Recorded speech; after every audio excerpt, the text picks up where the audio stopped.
Hello, everyone. Let's continue with the Katz book. We're going to talk about electric fields. Practice physics, 210 for the class we got, 210. Calculus-based physics, electricity and magnetism. The Katz book, first edition. Problems from pages 746. Problems from pages 746 to 752.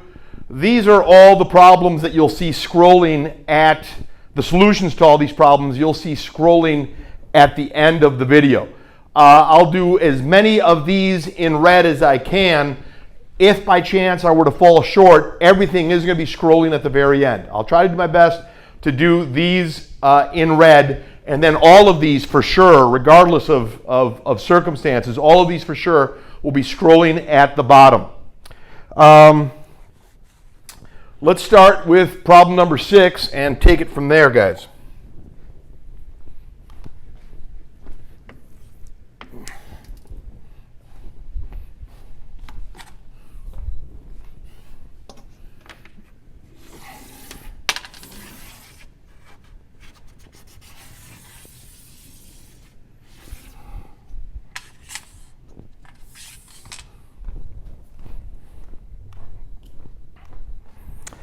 Problem number 6. Is it possible for a conducting sphere of radius 0.12 meters to hold a charge of 4 microcoulombs in air?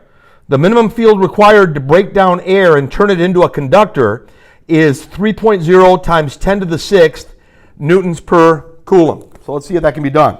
It's a pretty simple problem in the sense of how they're asking it. The E field in the direction, in a radial direction in a sense,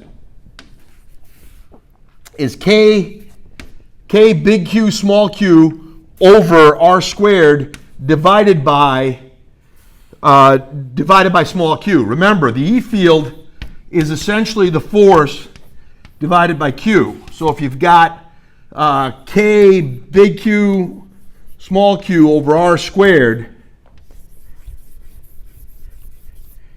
and you're going to divide by small q, that goes, and what you end up getting is this right here. So we're working with this, that equation right there in red, and, or at least highlighted with red, right? And so let's see what we can say about it. The basic look that you're going to give it is the ER, I mean, you're going to plug in K, 8.99 times 10 to the 9th. The Q is 4 times 10 to the negative 6. And the R is, has a radius of 0.10 meters, and you're squaring that. So can it do it? You know, given what we have right there. Well, the E field at that point is associated with what we just said. So if you do the actual numbers there,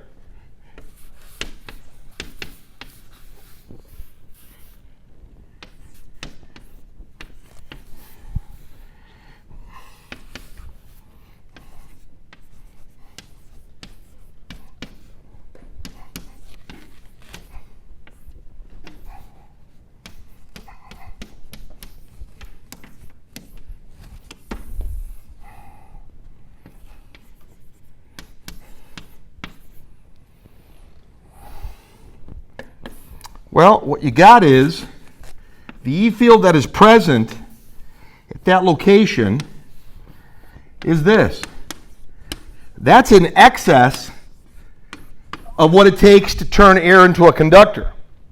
That right there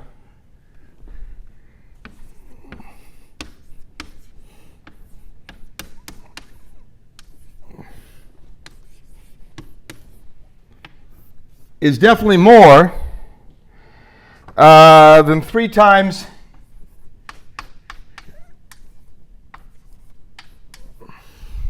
yeah. Well, if it's more than that, it's not going to happen. It's the essential argument here, guys.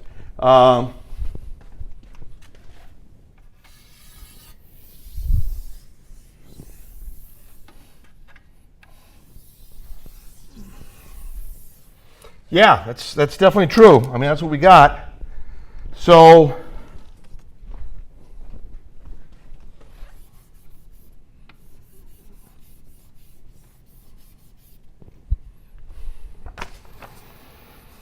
according to Dr. Katz, I'm quoting here from her brilliant work, the field is greater than the breakdown field. The field that we obtained is greater than the breakdown field. Basically, as such, according to Dr. Katz again, the sphere will not be able to hold the 4.0 microcoulomb charge. I don't think it was the 4. Yeah, no, it is 4.0 microcoulomb charge. Was not going to be able to hold it. There's the 4.0 microcoulomb charge here. So no. So that's number 6.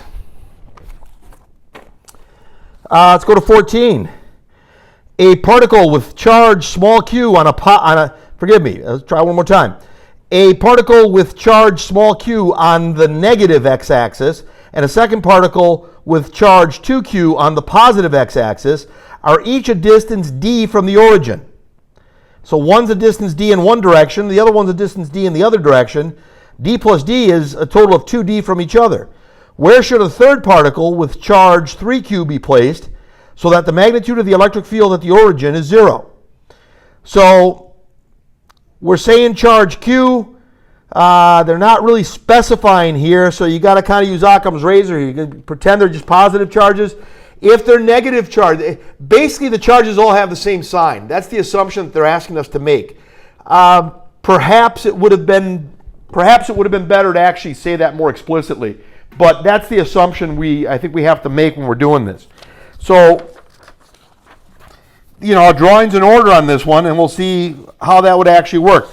If they all got to be one sign. They're either all negative, all three of them are negative, or all three of them are positive. All three are negative charges, or all three are positive charges, but that's essentially what we're looking at here, guys. So let's go to 14.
Let's just draw it and see where it's going to go.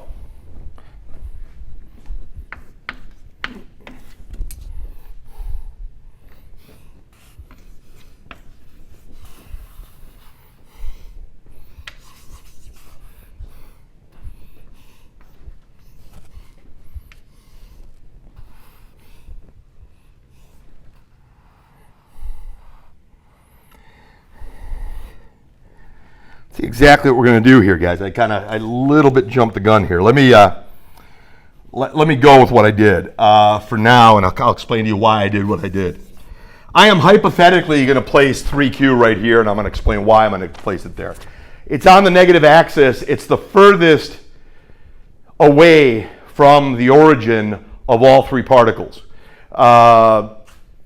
It's the furthest away from the origin of any of the three particles under consideration, of any of the three charges under consideration. This they gave us right off the bat, the Q and the 2Q. This one is, the distance D right here, distance D right here. And from the origin, that is. And this guy we're going to say is x. Well, I mean, are we jumping the gun? Are we not jumping the gun? I'm going to say it's a distance x. It is some distance x. It's got to be somewhere if this is going to work, if indeed it's possible. I believe it's possible. The thing is this.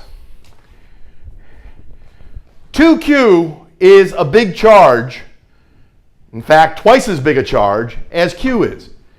2Q is a big charge relative to how big a charge Q is.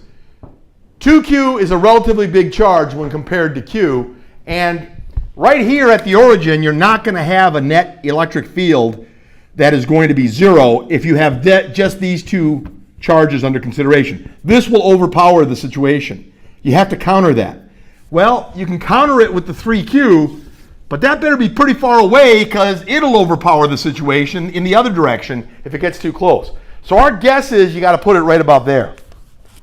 Where is that right about there? We don't know, but we'll have to look at it and figure out what we're going to say about it.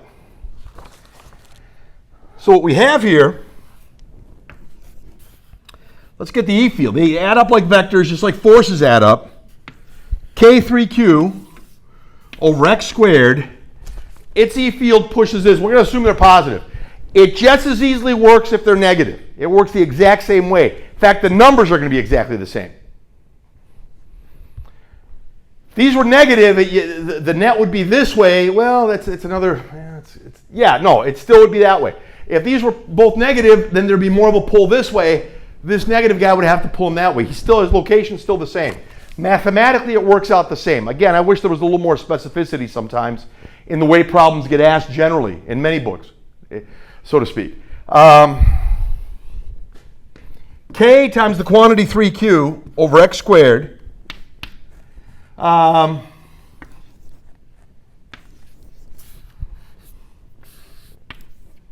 That's that guy. And they're going to push as much as the other one pushes. That's our guess. I got a feeling 3Q is really big, so it better be pretty far away. Otherwise, it's going to overwhelm the situation. This is it. This is really the most important aspect of the problem as far as I'm concerned. If you can get to this setup, you're doing good.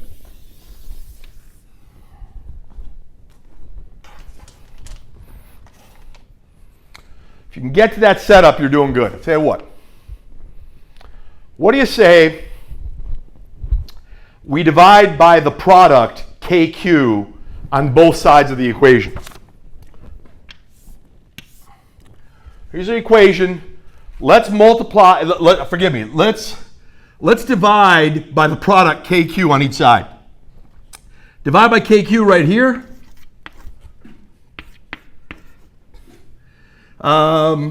Divide by KQ right here.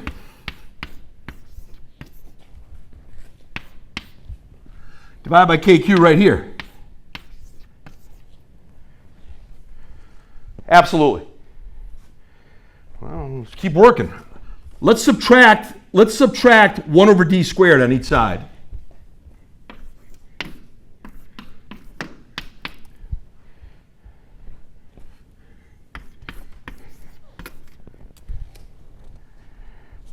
Absolutely. Also true. Look, I've set this up that's got to be a positive answer. I care about distances. I don't care what direction the distance could be coming out right at me for all I care, or going upward, or going left or right, or wherever, up and down, whatever. Doesn't matter. We've got this right here. The setup is pretty straightforward. Subtract 1 over d squared. Subtract 1 over d squared on each side, and you're here. Cross multiply.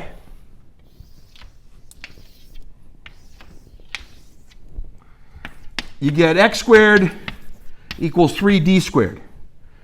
I want a positive answer here. I'm not going to worry about negatives. I'm talking about a distance. I'm going to square root both sides.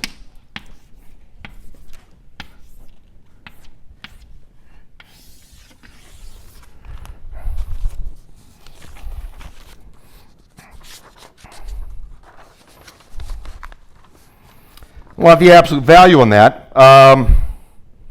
What's the distance? The whole 9 yards here. Where is it located? Now, that's okay. I don't know. This gets a little weird here. That's the distance. If I'm going to treat x as a distance, if I'm going to treat x as a location, it's going to be located at negative the square root of 3.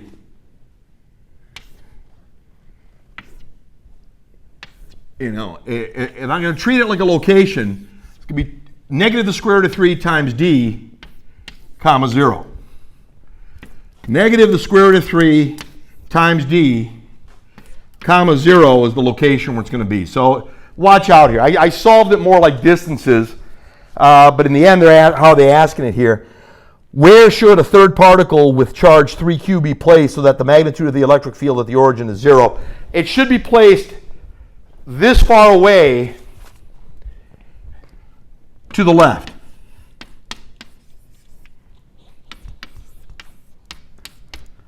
Left of origin.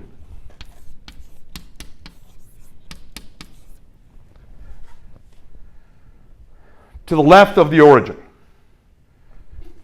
So in that sense, you know, if you're going to say x comma 0, as far as location is concerned now, it's going to be negative the square root of 3 times d, comma 0 here. It's got no height associated with it.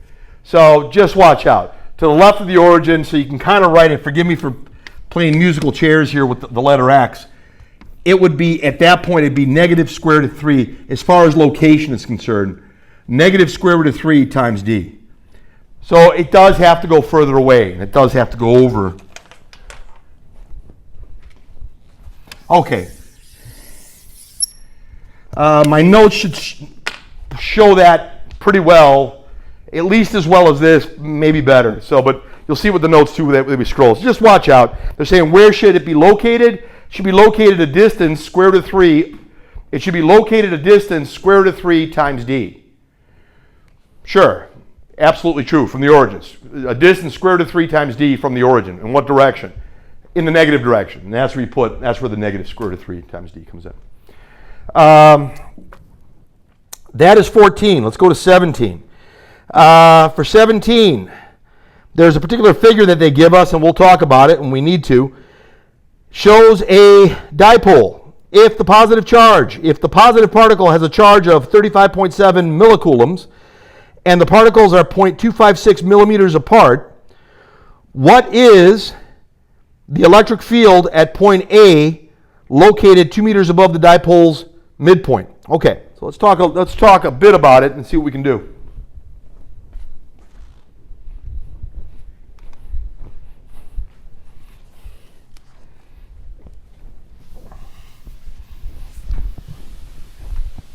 Yeah, we answer the question, but then we got to have the specificity of where exactly is it located. Not only how far away it is from the origin, as we did right here, but where? Where is that distance? In what direction are we going to move that distance to place the 3q charge?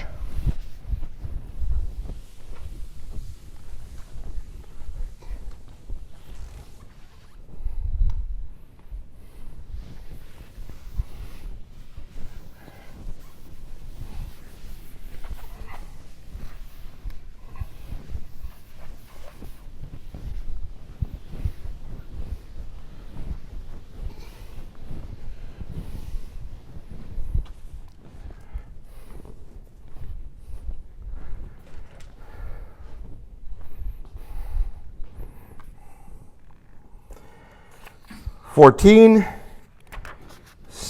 We just did 14. Let's go to 17. As we said,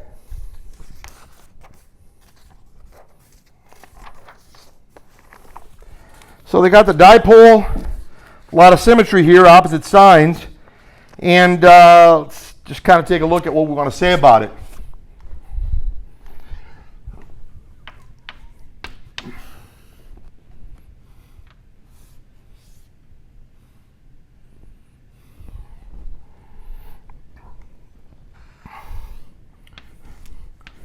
Got a negative charge here, got a positive charge here. It's not going to be drawn to the greatest scale on Earth, guys, but let's just see what we can do.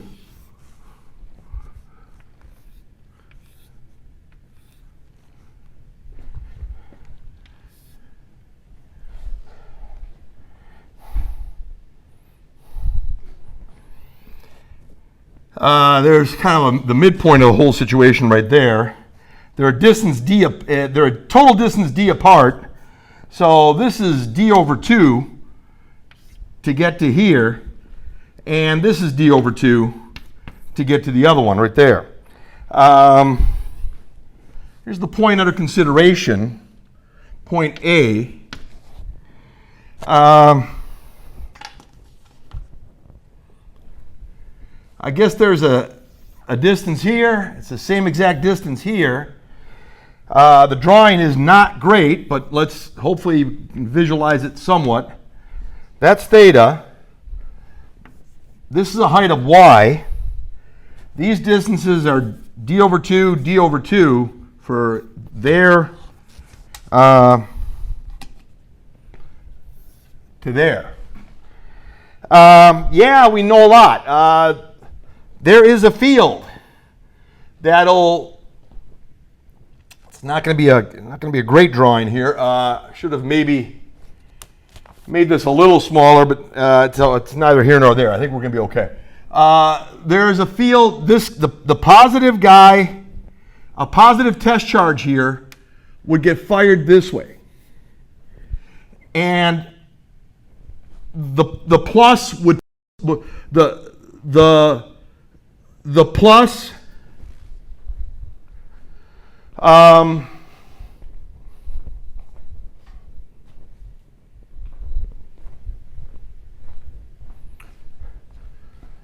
the plus would push the positive test charge that way, and the negative would pull the positive test charge in the same manner this way.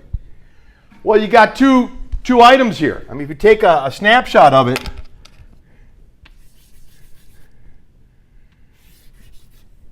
pushed, pulled, equal magnitude. Sure. There's the symmetry here. There's a lot of cancellation. This is the E sub r.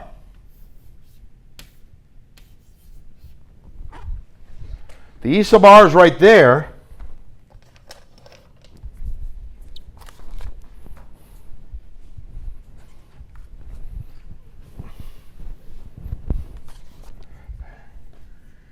So you got, you basically had the two there, and you got the E sub r right here.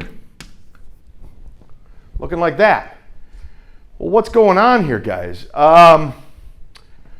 This is like a transversal cutting here and cutting two parallel lines. If you did this, if that's theta, then this up here is theta.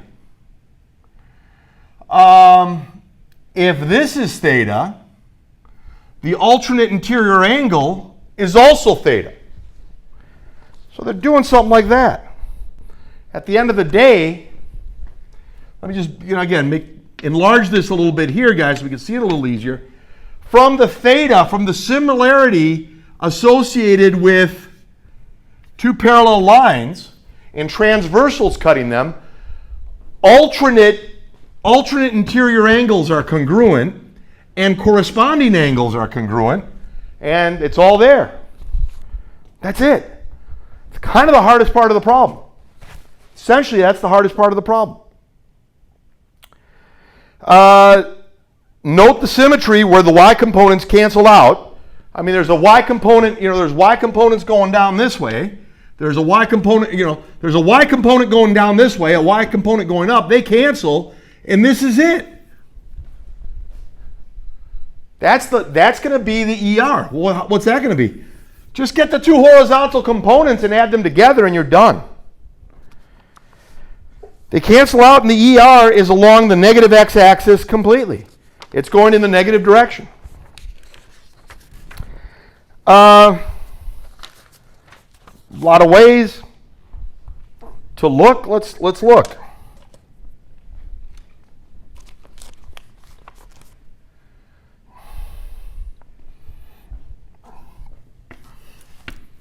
Get e cosine theta for one of them and double it, and you got the magnitude of ER. We already established the direction, so that's not going to be a big problem. What's going on? Well, it's going to be 2 times see how we can say this, I guess you could say. How does this work? Didn't we say it was KQ over R squared? Yeah. Well, if this is, I got to find out what this R is, guys. I'll tell you what. If that's R, and that's Y, and that's D over 2, C squared equals A squared plus B squared. R squared equals the quantity D over 2 squared plus the quantity Y squared. And we absolutely know that to be true. If you want to square root both sides, sure, you can get what the R is. You can find a lot of stuff. We just said a lot of stuff is what we did. What we said is if R squared, by the Pythagorean theorem, C squared equals A squared plus B squared,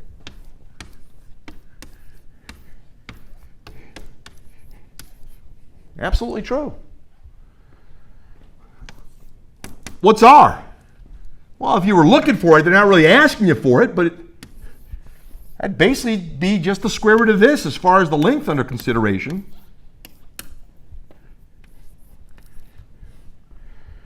I got an interesting question. It's actually good to know that, because the cosine of theta, to give you the projection of this guy, and also give you the projection of that guy, both of these guys comes all the way to here and gets all that.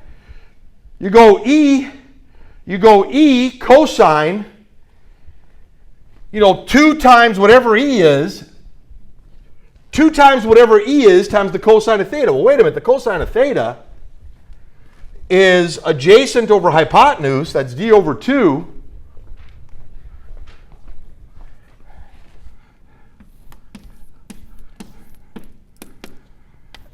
That's D over 2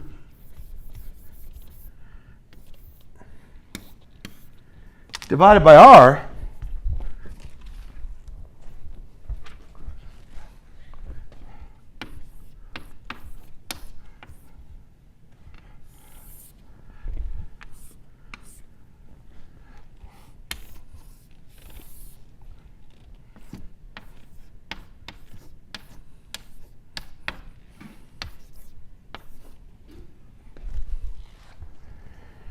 Yeah, something to keep in mind, I guess. We're going to need to use it, and we're about to use it, actually.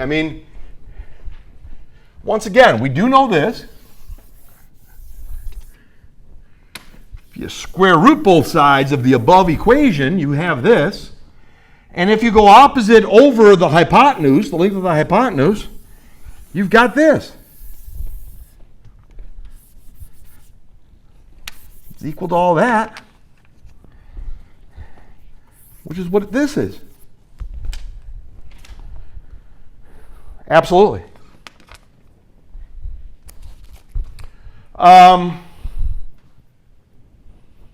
That's it. That's all we're going to use. E is going to be KQ over R squared. Well, that's what E is before we do anything.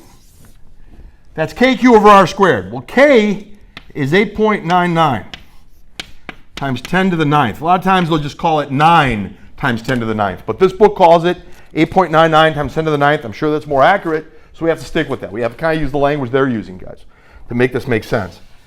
The charge is 35.7 millicoulombs. 35.7 millicoulombs.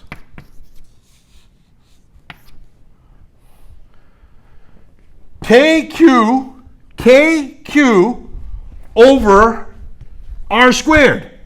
R squared is the quantity, the sum, Y squared plus the quantity D over 2 squared.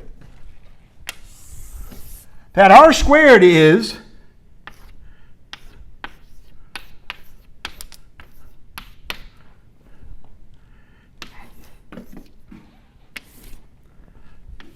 true. Absolutely true. That's what E is.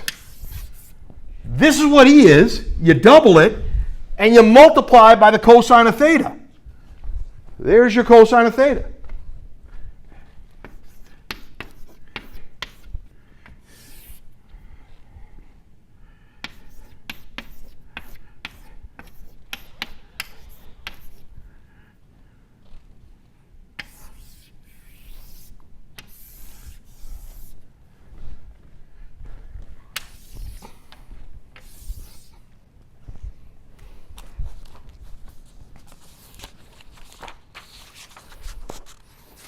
That's it. Now, what are you going to do? Well, you're going to plug in all the appropriate values. Be careful how they said this. Follow carefully what they're talking about.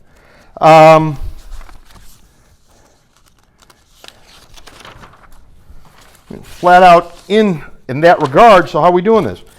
Basically, they're saying this. It's 35.7 millicoulombs. If the positive particle has a charge of 35.7 millicoulombs, the negative charge has a charge of negative 35.7 millicoulombs. The particles are 2.56 millimeters apart. If the whole thing is 2.56 millimeters apart, this distance is equal to that distance, and each one of them is half as big as 2.56 millimeters. That's equal to 1.28 millimeters for each one of them. 1.28 millimeters is d over 2. It's 1.28 times 10 to the negative 3 meters. They told us that y, it's 2 millimeters above above the midpoint, so that's 2 times 10 to the negative 3. So y is 2 times 10 to the negative 3. You're going to square it. D over 2 is 1.28 times 10 to the negative 3. You're going to square that too. Add them together. There's your r squared. Multiply this, multiply that. Do the numbers here. Here we said this is 1.28.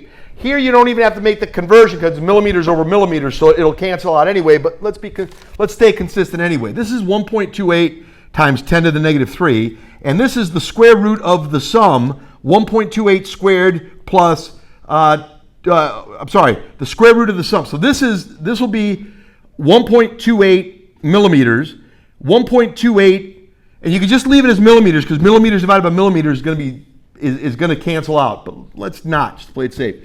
1.28 times 10 to the negative 3 meters over the square root of the quantity, 1.28 times 10 to the negative 3 squared plus 2 times 10 to the negative 3 squared.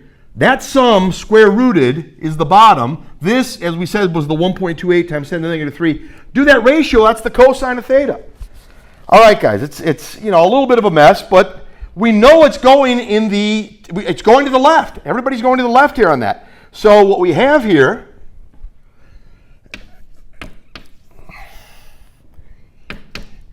E sub r is negative 6.1366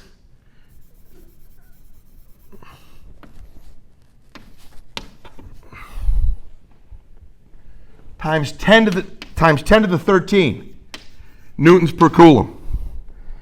This is going in the negative direction. That's an I hat. So that's the way they're looking at it. So the way we could, let me write it over here a little bit, hopefully a little more clearly. E sub r, it's a vector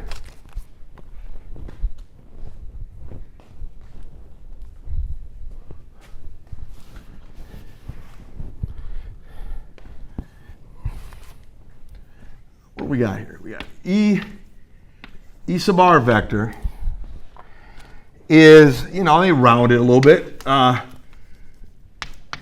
Negative 6.14 times 10 to the 13 I hat newtons per coulomb.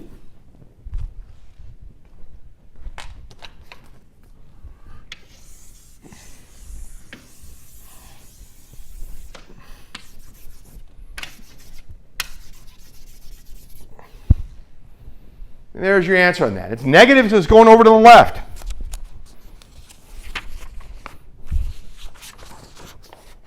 And that's 17. Well, remember all this, guys. Because 18, we're going to do 18, it kind of, all of this work really helps us with 18. Find an expression for the electric field at point A for the dipole source.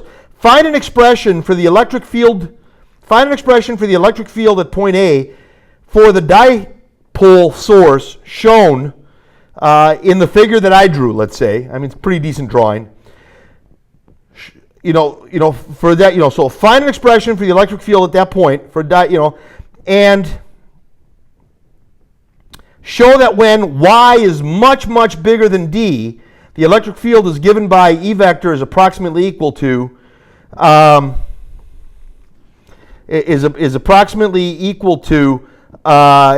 E vector equals negative K P vector Y over Y to the third. Okay, this is a little more easily, it's more easily done than it is said, I guess you could say. See a bunch of ways we can say it here, guys. They've got it set up here. So they want you to find an expression for the electric field at point A for the dipole source shown. Show that when Y, the height above the midpoint, you guys, when Y is much greater than D, the distance between the two charged particles, when Y is much, much bigger than D, the electric field is given by E vector is approximately equal to negative K P vector over Y to the third. P vector is the direction of the direction associated with the dipole. So let me just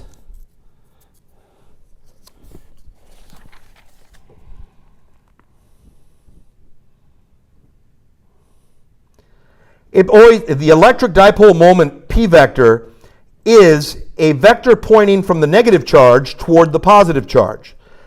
So it always points from the negative charge to the positive charge. So there's kind of some of the language they want to use when they're talking to you about that. Basically, there's a lot here, and they're saying when Y is really, really big, and they're saying it's kind of the big one right here, guys. This is not really drawn as I draw this now. This Y, they're saying, I'll tell you what, please deal with this and then draw a conclusion. If Y is really, really big compared to D. So, there's a lot of ways you could go there. See what we could say here. Let's make it look exactly the same, but not put. We don't need to put specific numbers in this thing.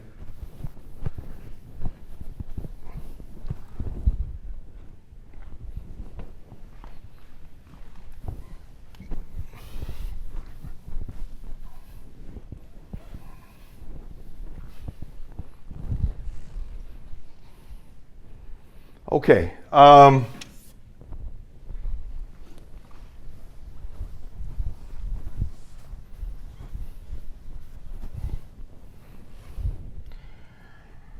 So I guess we can say about a bunch of things. We'll say that they're using Q, the Q under consideration.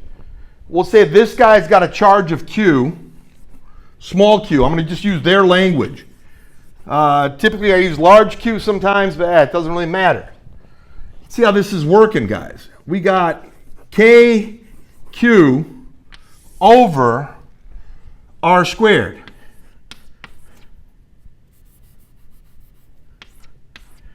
Well, we've been down paths similar to this in the past.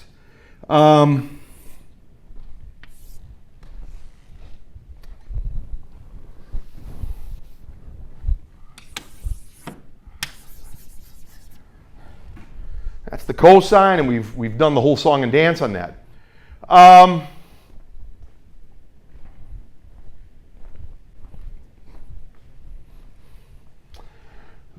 The P vector is always from negative to positive. So that's the direction of P vector. The magnetic moment. And the way they kind of drew it, well, it's neither here nor there. We're going to write it like that. So we're saying it always goes from the negative to the positive to talk about the magnetic, to talk about the electrical moment. I'm sorry. Okay, so you're looking at this.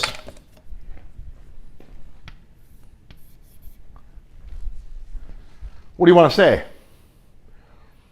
Well, if y is really, really big compared to this, this plus this is roughly y squared. And so let's kind of see what we can do here. So what's going to happen is pretty straightforward. If d is really, really small compared to y, then half of something really, really small squared is, it's quite small compared to this. You add them together, it's, there is a difference. This is definitely a bigger answer than just y squared by itself, but it's, when you put them together, it's roughly, depending how, let's say it's just a real difference in size. You got y squared right here. Here you got the same thing. It doesn't amount to much. We're arguing. And you got the square root of y squared, which is y. Wait a minute. 2 in the denominator multiplied with 2 in the numerator here, that's out of there. And if the numbers are really, really big, in terms of magnitude, it's approximately, that weird looking symbol, roughly equal to, approximately equal to. It's, in terms of magnitude, it's KQ on top, KQ times the d still there, so it's KQD. Y times y squared is y to the third, and that's where they're getting those answers.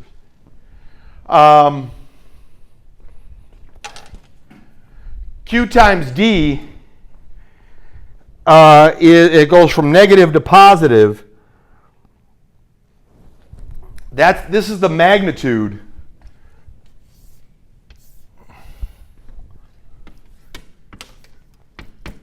for this. And that points from negative to positive, so it's that.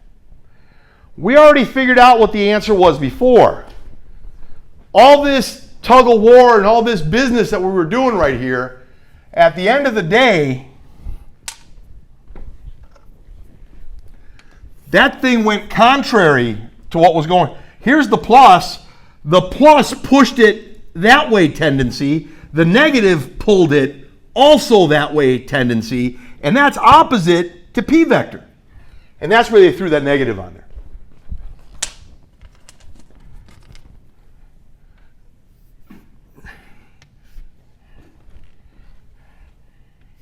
Look at something like that. True. But isn't that the same as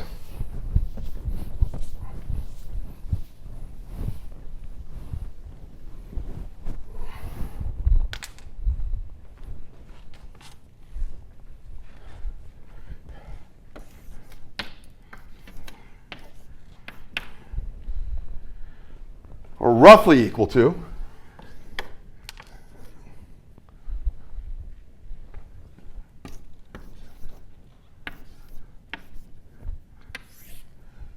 Q times D is the P vector.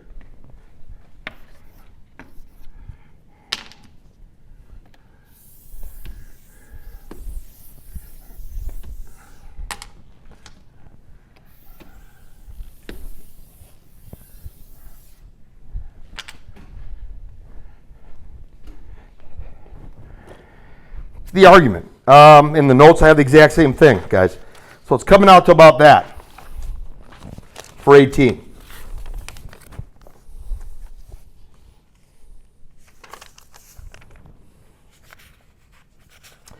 Let's go to 23. we've got some interesting configurations going on here, guys.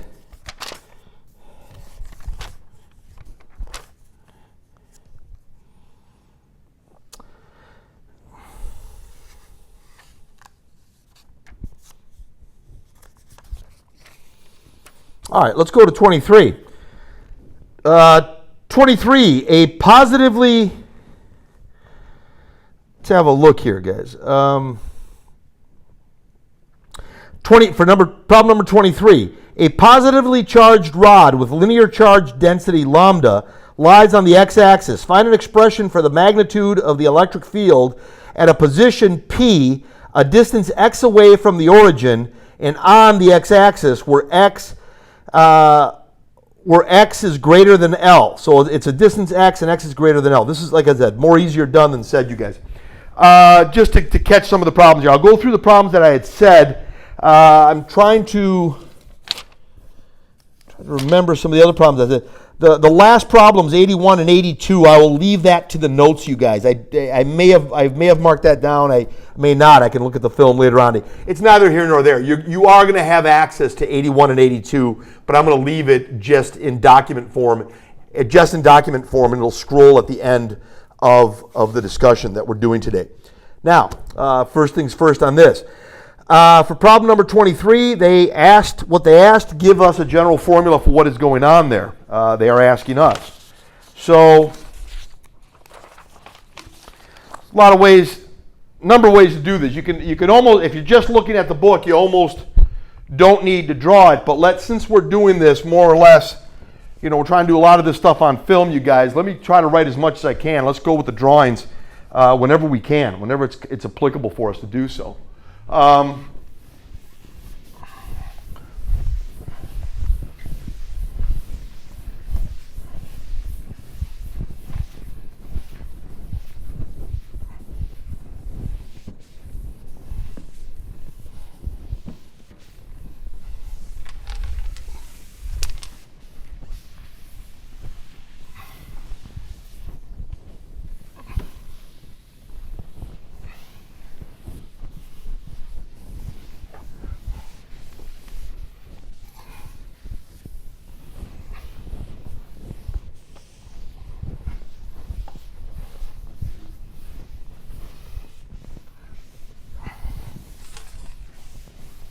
All right, guys, let's try to give it a decent drawing on this and get an idea where it's going.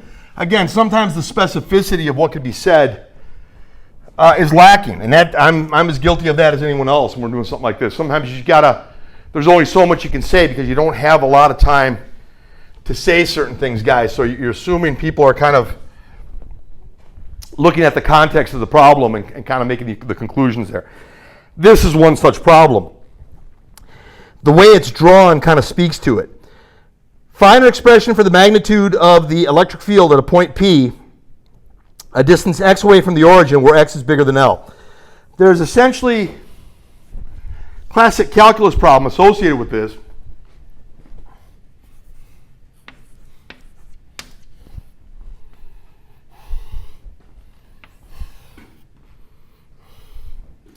So we got, I was kind of debating how I'm going to make this look. I'll make it look like what's in the book, I guess.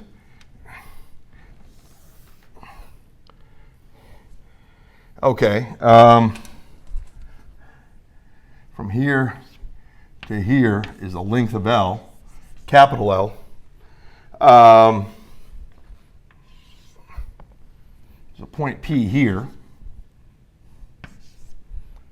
And it's some arbitrary point, and it's a distance x, where x is bigger than L. Find the expression.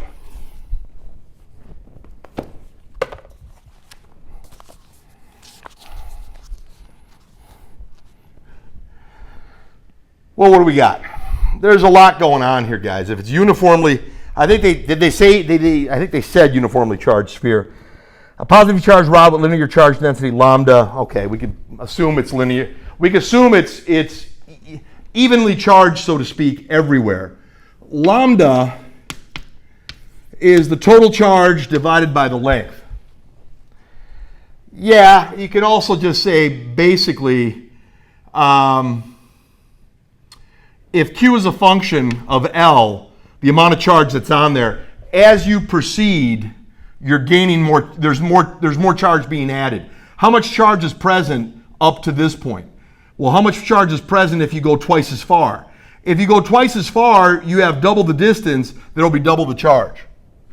If Q is a function of L, then dQ dL, where let's say L is something variable, you can break it up, dQ dL would be lambda. And then from there, you could say that dQ is lambda dL. The E field, in terms of magnitude, is you start at 0 and you go all the way the length, capital L, and you go K dQ over R squared. Now we got to really analyze this, guys. What is going on here? What is happening here? Well, the R changes. What do you mean? You're looking at the distance. They say the distance x, but I could start here. I could start right here, and right here, from here all the way to exactly how you want to do this now. The x and the r kind of become synonymous in a sense. You could say if I start here, from here all the way to P is the distance of x. True. If I go further and further along the line, it's not as great a distance to come here. The distance r, r is from here, there's a little dq right here. Little dq right here. dq all the way to here is the distance r. Go a little bit more. There's another different distance r. Go more, go more, go more. Go to here, there's another distance r, which is a smaller distance r. As the distance gets smaller, there's more field associated with that differential element of charge. And that's where this is coming from. They're writing it like this, and dq, the particular dq under consideration, you got to write it as a function of length, I guess you could say, in a sense. So how are you going to do this? There's a lot to do here, and like I said, perhaps you could easily argue using different.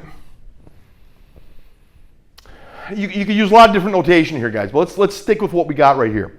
If you're doing something like this, I'll tell you what I'm going to do. I'm still going to go from 0 to L. I'm still going to go K dq, but dq is lambda dl. Every differential change in length of this thing. This is we're kind of simultaneously using this as a constant big length, and we're also using it as a variable in the sense that depending how, depending on a lot of things, depending on how long this thing is, we say what sort of, lambda would be the same, but how far are you going to go for the limits of integration on this thing? And also you can treat the capital L like a variable in its own right. Like where are you located as you go this way? Perhaps using dx would even be, perhaps that would even be better as far as the distances are concerned. It's not the way I showed it in the notes, so I'm going to kind of stay the way I showed it with the notes because I think it might be perhaps more confusing if I try to play too many games contrary to the notes, you guys. That's kind of a judgment call. I'm not even sure that's true, but perhaps it could be an issue. Since we've explained it this way, lambda times dl, we're treating L as a variable in a sense. It can vary as far as how long along this line. Sometimes you'll call it a set value. Oh, it's the longest it can be. And then other times you say, hey, from here to here is L, from here to here is L, from here to here is another L, and then I'll just do DL.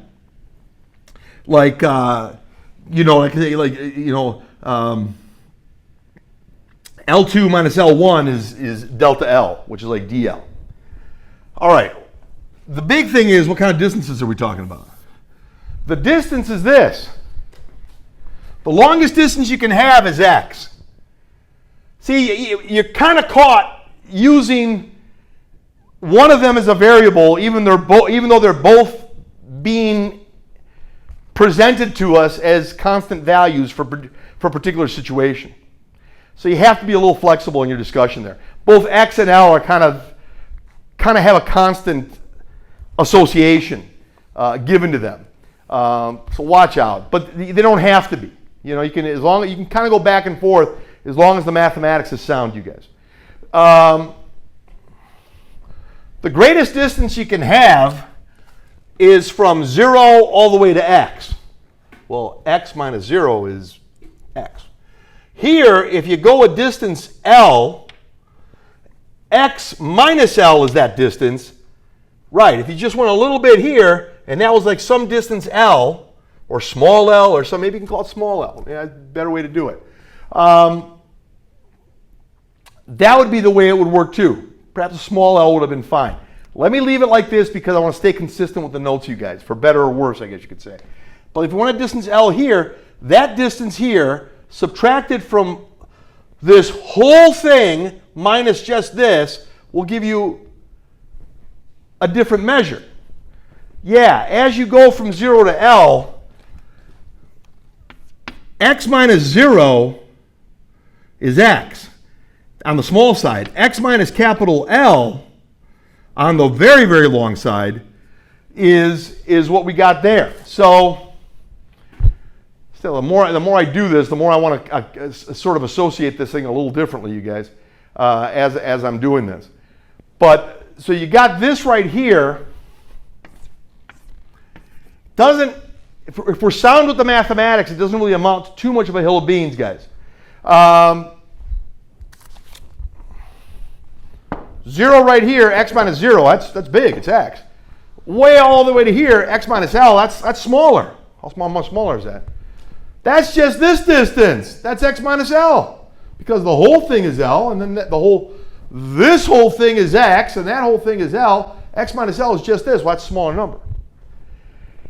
And that's kind of how they're playing the game, guys. This is essentially where they're going with the whole game as we do it. Let me, again, it'd almost be a little easier to put a small l there and kind of play the game. You're still getting the same numbers. Put a small l here. This one, leave it as is, because the big divided by the big, it's a constant. But dq over d small l will be that. D small l here, leave this, and then go d small l, and then small l here. It's going to be the same thing, you guys. The big picture is how this stuff is allowed to vary. So you could just as easily, you could, here we go. You could play it like this. It's not going to be an issue, guys. I mean, so you go from 0 to L, and you go k lambda d small l to not confuse things, which, hopefully it doesn't, but it doesn't matter. Small l or big L, just do the mathematics, guys. At the end of the day, we got to get the mathematics under control. As we do so, we got k lambda integral from 0 to L. Now I'm just leaving that as a constant. dl over x minus L squared.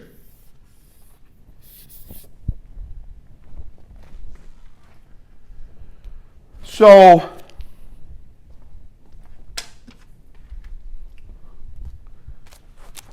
we got it. I mean, we got to there. If you do this, a lot going on here. You treat this whole thing as a U. You could say, U equals x minus L du dl is -1. du is -1 dl.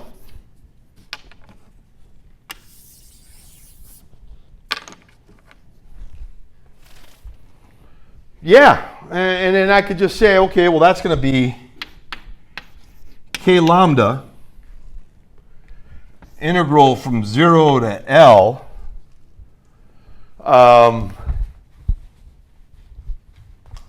We can put the values there. Now we're saying that this is the value of of L,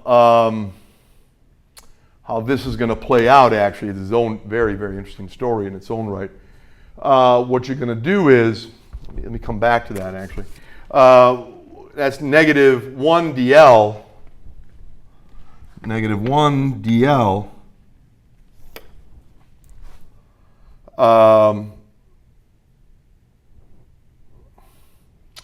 So du is negative 1 dl. So what you'd get is the dl would be negative du. This is not really the only way to do it, and you almost don't need to do it this way. You could look for an antiderivative pretty easily. But you know, I brought you this far. Let me bring you to where you got to go. Divide by negative 1 on each side. dl is equal to du. I'm sorry. Divide by negative 1 on each side. dl equals negative 1 du.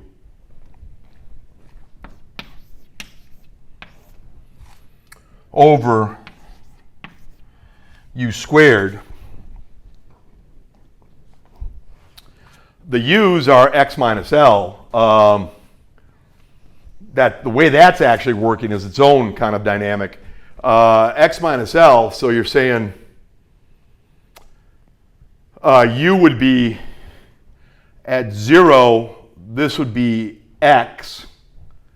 So at L equals, if the length going across, that would be x, and all the way at length L would be x minus L. So it gets a little messy.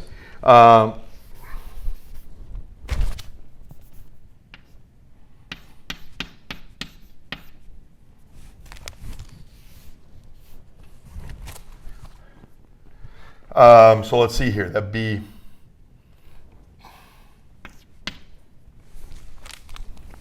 they're trying to say something like this. If you reverse it, there's a lot of gymnastics you can do with this stuff, you guys. We're not, you can go like this, it'll get you there. I mean, it's a little bit of a mess, but this is u to the negative. This is basically u, put the negative out in front, and you got negative k lambda, the negative out in front. This is u to the negative 2. Integrate that, and you got, that's u to the negative 1. That's negative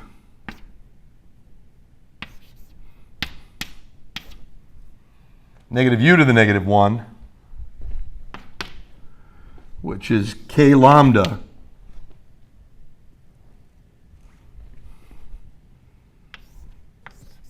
u to the negative 1. Comes out, yeah, it comes out. It's all over the place, but it comes out. What you got is, you end up getting x minus L, and you got x right here. You evaluate that.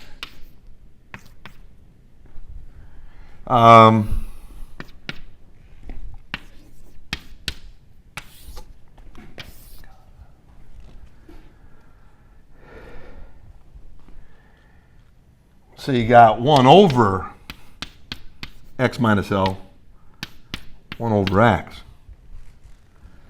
Yeah, it actually comes out. So what you're saying is,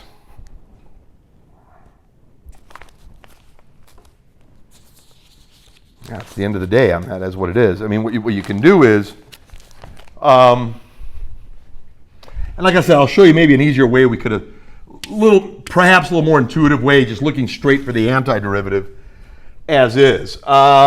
Special one is x minus L, the quantity x minus L over the quantity x minus L, and special one here is the quantity x over the quantity x. The quantity x over the quantity x times this, and here is the quantity x minus L over the quantity x minus L. When you do that,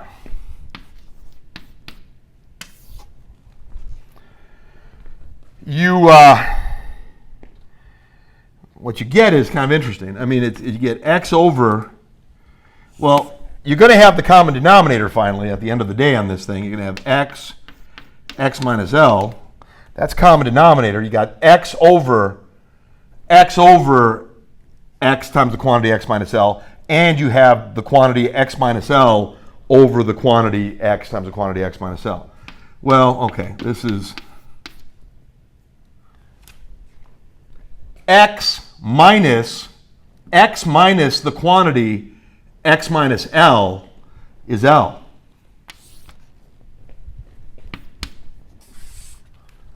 So what you get is you get K lambda times L over X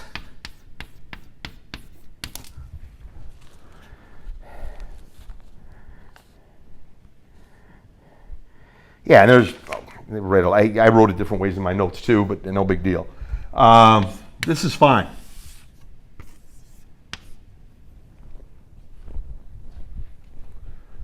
Absolutely. Where are you going? You know, where is it going? You know, how does that all play out? I mean, well, it's going to have to be, and how it all started. I mean, you went from zero to L, but you had to say 0 to L. You had to put it in terms of U, and the only way you can get 0 here, because you're doing the same exact integral. The only way you can get 0 here is when L is equal to X. Sure, and that means U is equal to 0 at the bottom. Forgive me. You know, the only way that's going to work is what values does this have to have? Well, for me to get a 0 here,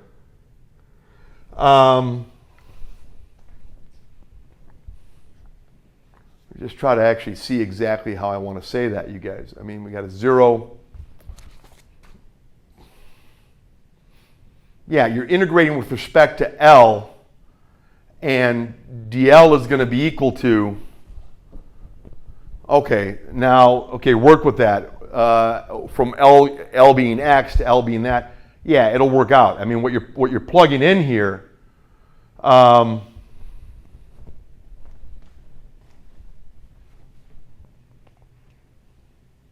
yeah, that'll make sense. That'll make perfect sense.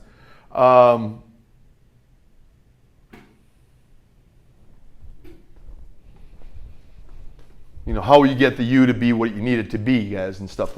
This works. There's nothing wrong with it, guys.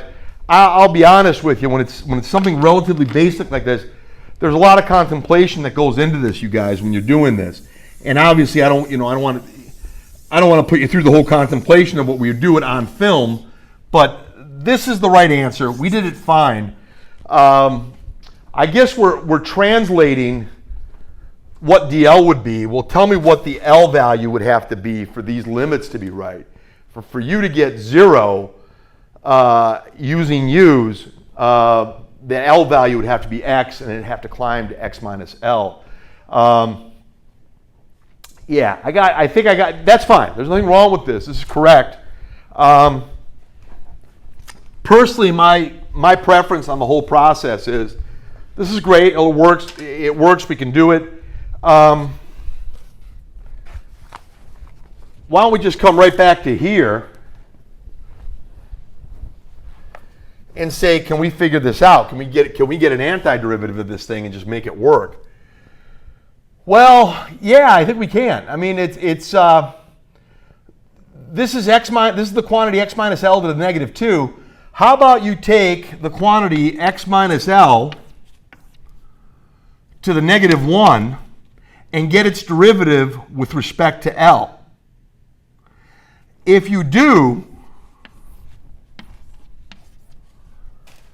you're going to get negative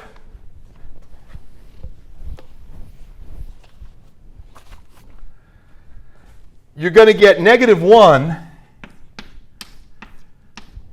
times x minus L to the negative 2. Cool. That's almost this. That's almost, you know, because that right there is -1 over the quantity x minus L to the 2. Yeah, I know, I want it to be positive 1. Well, that's fine. Now get the derivative. Get the derivative with respect to L of this. It'll fire it out just great. Well, that's great, because if that's the guy you guessed, that's the antiderivative. And you could have gone just like that, because it would have gotten you what you wanted. So that's the antiderivative.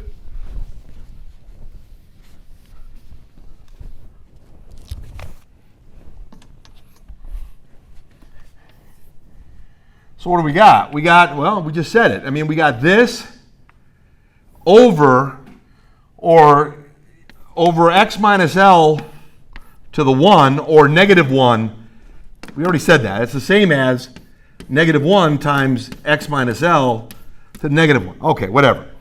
Either way, we got to know how to do it. We got to know how to do this to be able to get an answer, and we got it here. Now just stay with the L's as they are.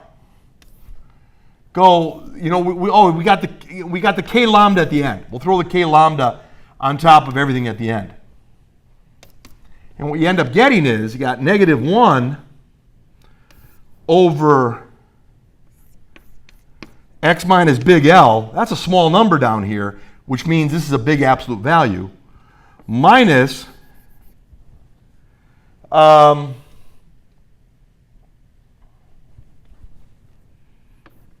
this right here, x minus, so put a 0, that's just x. Minus and minus is plus, that's negative. For some reason here, let's just make sure we have this.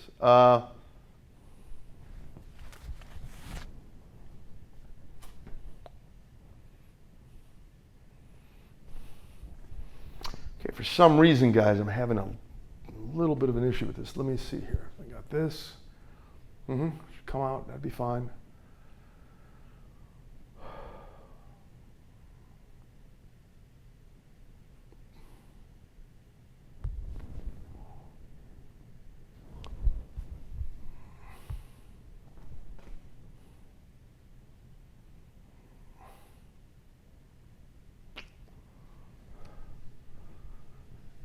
Right. For some reason, the sign is just not working here for a second.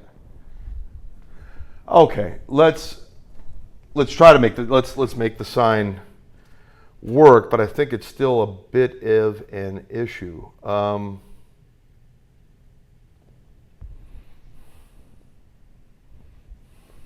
Look at that again, guys. I may be looking at the right answer. What we just did earlier is the right answer. That's not an issue. I'm just saying if we found how this is going to be happening. Right. I mean, it sure seems that that's the only way it's going to go. Negative 1 x minus L to negative 1. If you take the derivative of that, first derivative of that, you get the quantity x minus L to the negative 2. Correct.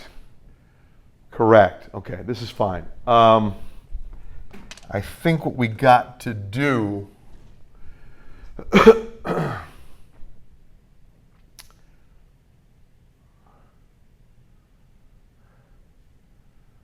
from 0 to a length of L, for some reason, guys,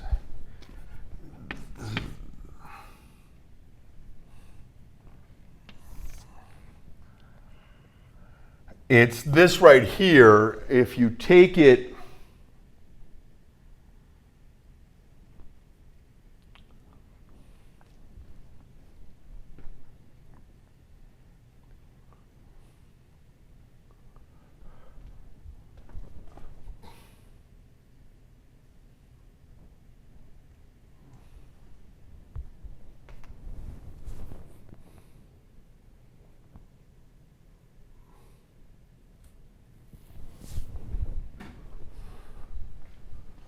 somewhere,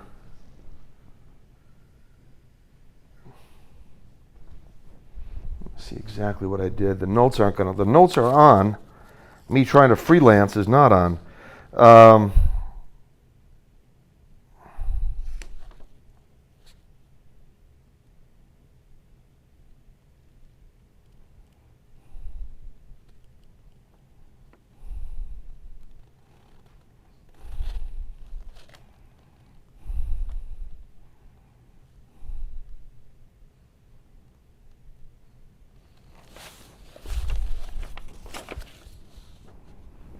Oh, yes, of course.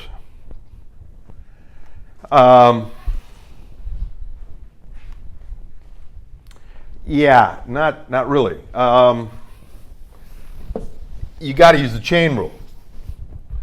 And what happens is if you took the quantity x minus L as a function to the -1, that is the antiderivative. That's the antiderivative. End of the story. I'll tell you why. If you took the derivative here, I understand that the -1 comes out, and you got x minus L to the -2. True. Yes, and then by the chain rule, what's the derivative with respect? See, you're getting the derivative of this quantity, and that's the -1 in front, -2. Then, by the chain rule, the derivative of this quantity with respect to L is -1. -1 times -1, -1 times -1 is going to be +1. -1 times -1, and there it is. That's why it wasn't coming out, guys. Okay. Well, so it does work. So the bottom line is, be careful. Perhaps it was good that we used the substitution method and pulled this thing out and got it right. Not a problem now. I mean, we've got, it comes out x to the quantity x minus L to the -1. Yeah, that's the antiderivative.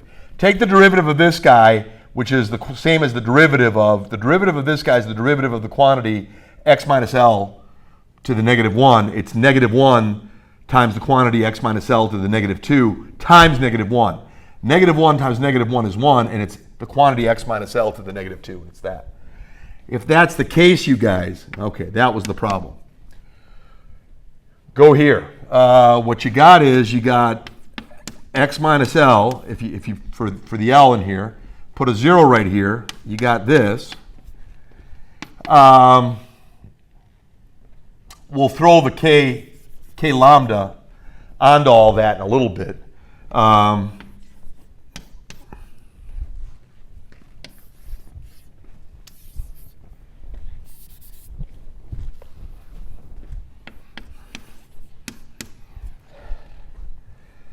It becomes k lambda.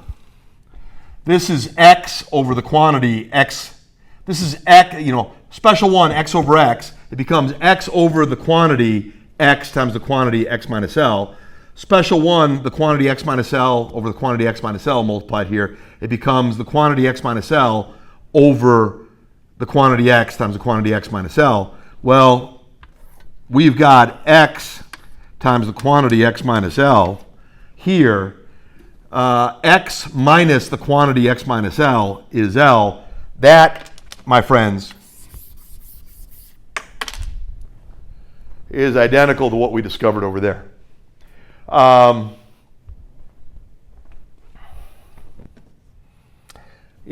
you do it is really of interest. Once you make, we substitute, we had the U earlier. The longest distance under consideration with the U was an x. The shortest distance was for the U was x minus L. So we had to actually, when capital L or small l for that matter was 0, that distance associated with it is x, and that's where they had the x. And when this distance associated for the short one was this, then that's got to be x minus L. And that's how you got to be really careful with the substitution. There is a shortcut, but even the shortcut can be fraught with difficulty, everyone. Even the shortcut can be fraught with a lot of difficulty because you do the derivation, you do the derivative, but at the end of that, did you do the chain rule? I mean, to actually test the hypothesis, the guess that you were making. But anyway, everything leads right here. That's not an issue.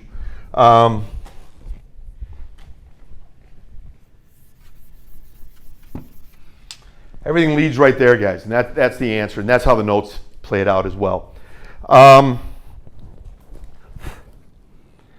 That was 23. Let's go to 30.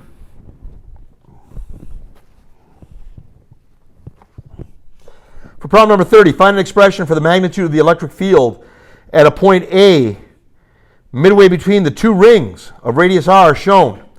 The ring on the left has a uniform charge Q1 and the ring on the right has a uniform charge of Q2. The rings are separated by distance d. Assume the positive x-axis points to the right through the center of the rings. Okay, so that's number 30. Let's see what the heck's going on with that.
Okay, so let's see where that plays out, guys. You got to look at the symmetry. You're looking at the symmetry of both rings. All vertical components are going to cancel. You're going to use a lot of the same arguments that I've used in a more in the non-calc based version of the class for which I'm doing some lecturing right now. You'll have access to those notes as well. In the non-calc based version, I actually did a calculus derivation of something very similar to this. Not quite. I mean, I think, as I recall, it was something a little different. I think it was a disk about which we were speaking. But all the symmetry tells you that there's going to be a lot of cancellation along certain axes, and only one axis is going to be contributing to the whole net effect of what's going on. So let's take a look at it. All vertical components are going to cancel if you look at this thing, the way they got it set up, at least one or the other. But at least for each individual ring, the vertical components are going to cancel, and only the horizontal components are going to have some significance to what's happening. They didn't really say a whole lot.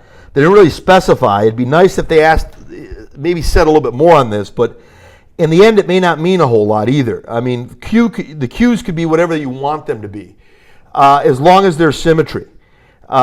In the diagram, in the actual problem itself. There's symmetry and there's even distribution. For there to be symmetry, there's got to be a linear distribution that is completely symmetric around each ring.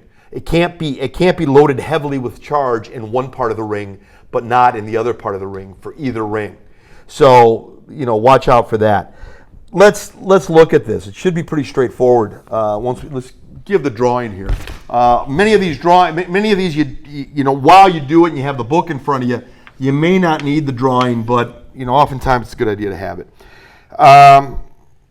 So they got something looking like this, and they got something looking like this, and these drawings are, I'm sure, going to leave a lot to be desired. But okay, you basically got.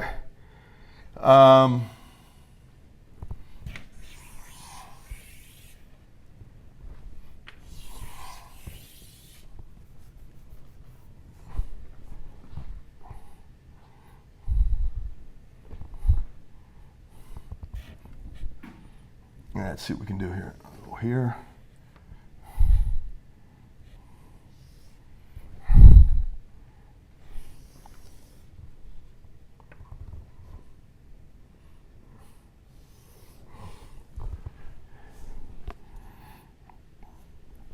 Talk about a radius for each one being a radius r. Totally centered.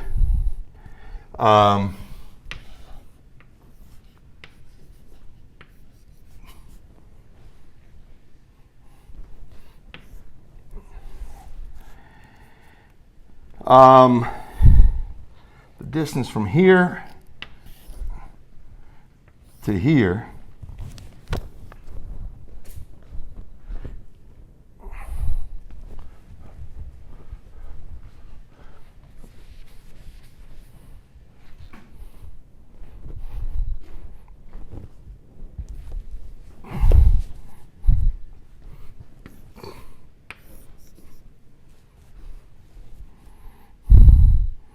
that's D. They want to know what's going on at point A, and they're equidistant. That is D over 2 to get to here, and this is also D over 2 to get to here, right in the middle, as they say. This one's got a total of Q2 on it. This one's got a total of Q1 on it.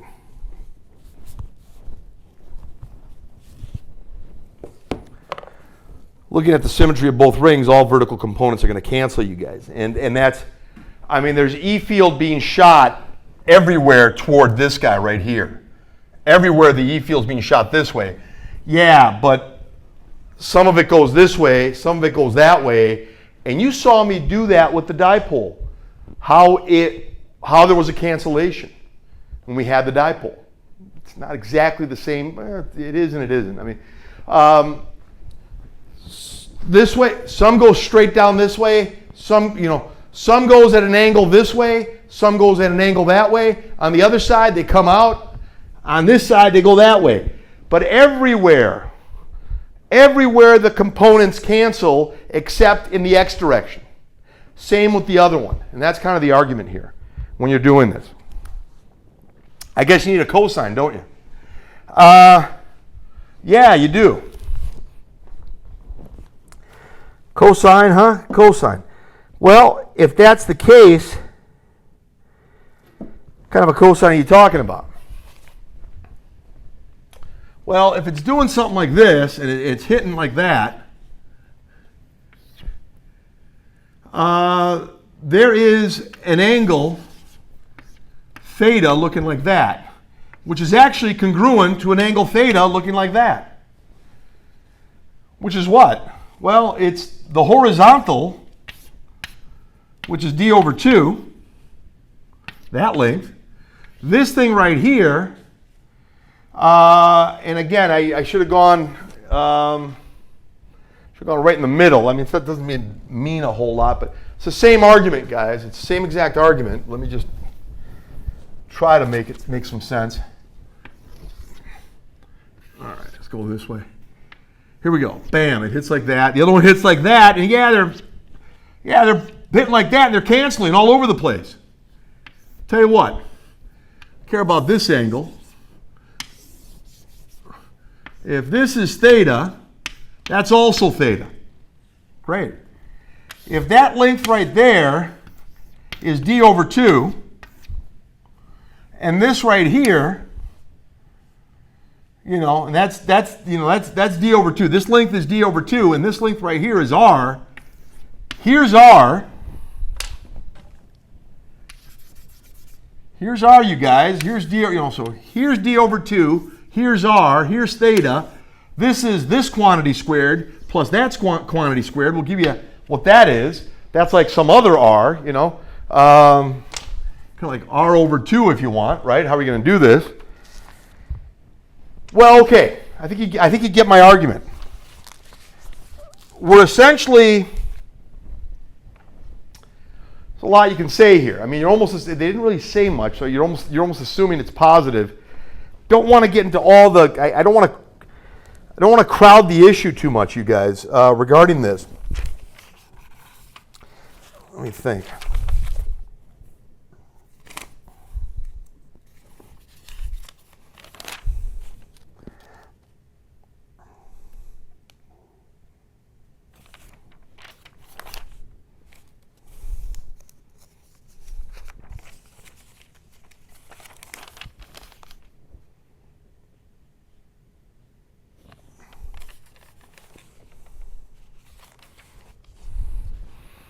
All right, so let me try to argue with myself here what to do, how to go. They didn't really specify what the Q's are, guys. I guess we're going to say, believe it or not, the stuff works out. If it's a negative, minus a minus, if one's, it's kind of bizarre. They don't really say it, and I wish they would have said it, but it doesn't really matter. If this was positive, or if this was positive and that was negative, so to speak, the positive would push the positive test charge that way, and the negative would also pull the negative test charge that way. So this minus whatever's going on here, minus what's going on here, well, minus a negative is positive, and remember, the positive pushed it that way, and the negative also brought it to the same direction in which it was being pushed. So the minus, it'd be minus a minus, which is plus. So this works independent of what the Q's are. So it may not seem obvious at first glance. Let's look at both situations here. I'm going to look at what Q1 does. I'm going to take the orientation going this way. It may not be that way. When I subtract, I may get a negative number, in which case the vector field is oriented in another direction than what I was kind of assuming it would be oriented at. Okay? Let's make a long story short, you guys.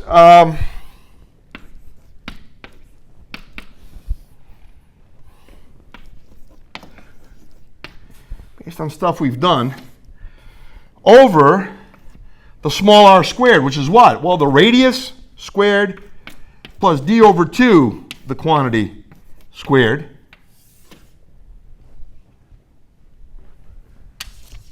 times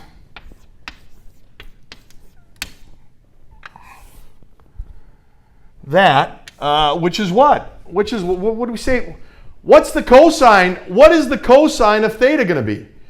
It is opposite over hypotenuse. It's d over 2 divided by the small r, which is the square root of the sum, the quantity d over 2 squared plus the quantity r squared. We've already seen something very similar to this earlier in this problem set.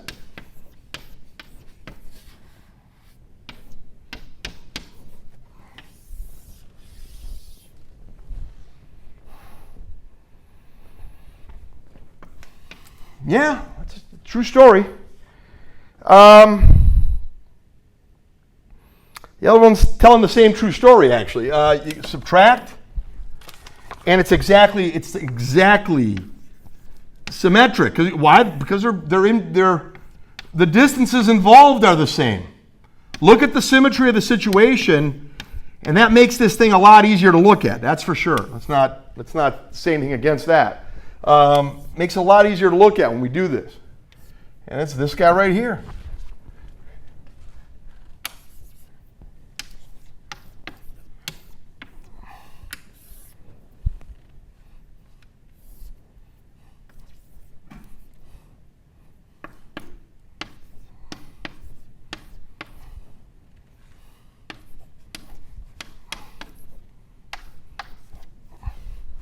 Yeah, it's a lot. But that's the key. That's the key to the whole thing. It's the key to the whole thing. Because of the great symmetry. Now, we're not done. I mean, because of the great symmetry, we're not done. This is true. Yeah, it's absolutely true. This is the answer. Let's just simplify. Let's simplify the answer. Let's simplify the answer. Well, wait a minute. I got all this business and all that business here. All this business, all that business. Great. I got d over 2. I got d over 2. I got I hat. I got I hat. I got k. I got k. The only thing different is the Q1 and the Q2. That's it. Really? Yeah, sure looks like it to me. All right, then that's, you could factor all that stuff out and have Q1, you could just have Q1 minus Q, the quantity Q1 minus Q2 times all this funny business. And it works out. This and the I hat is this and the I hat. This bottom thing is this bottom thing. This K is this K. We already said the D over 2 and the D over 2. Q1 minus Q2 is the only thing that's it. So you got this right here, and this reduces, thankfully and very conveniently,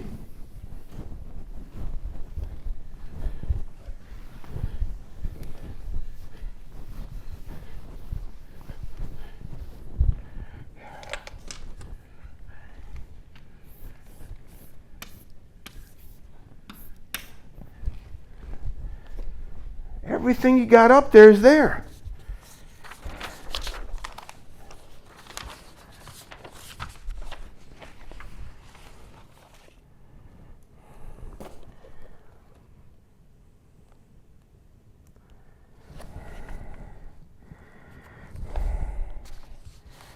Let me just see here, guys, for some reason. Right. Right, I took the D over 2. It's, yeah, you could write this a bunch of different ways. Basically, you're taking all that stuff, guys. You got the D over, you had a D over 2 on top. You can kind of compress this stuff a little bit. You got the K right here. You got the D over 2. Put the D right here. D over 2 that was on top, leave it there. Q1 minus Q2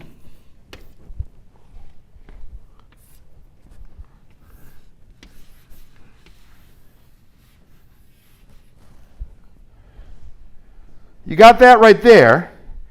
The quantity, remember the bottoms, unfortunately I erased it, but that's okay. You've got the reverse feature on the film. The one thing you don't have in a live lecture, I guess, right? You got this quantity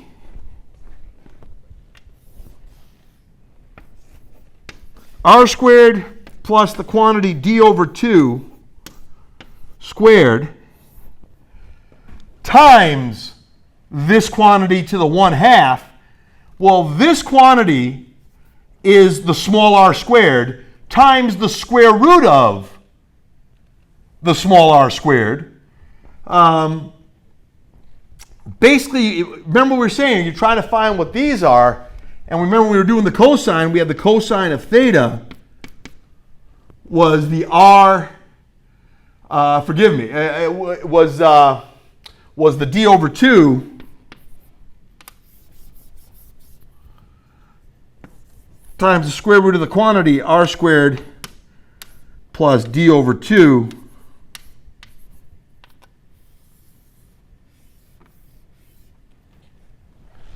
Yeah, we've said that. Yeah, that's the bottom. The square root of all this times all this is to the 3/2.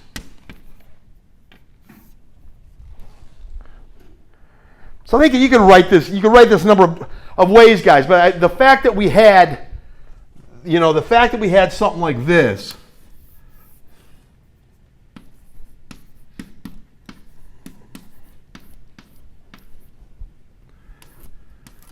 Times,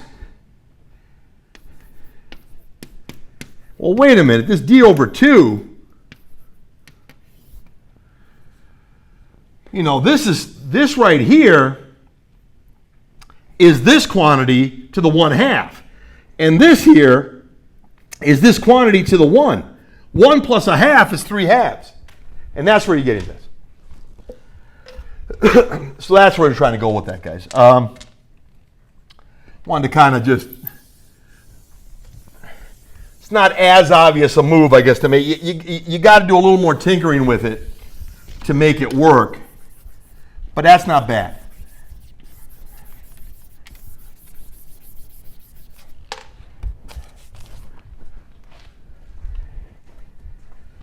And that's what they're doing with this.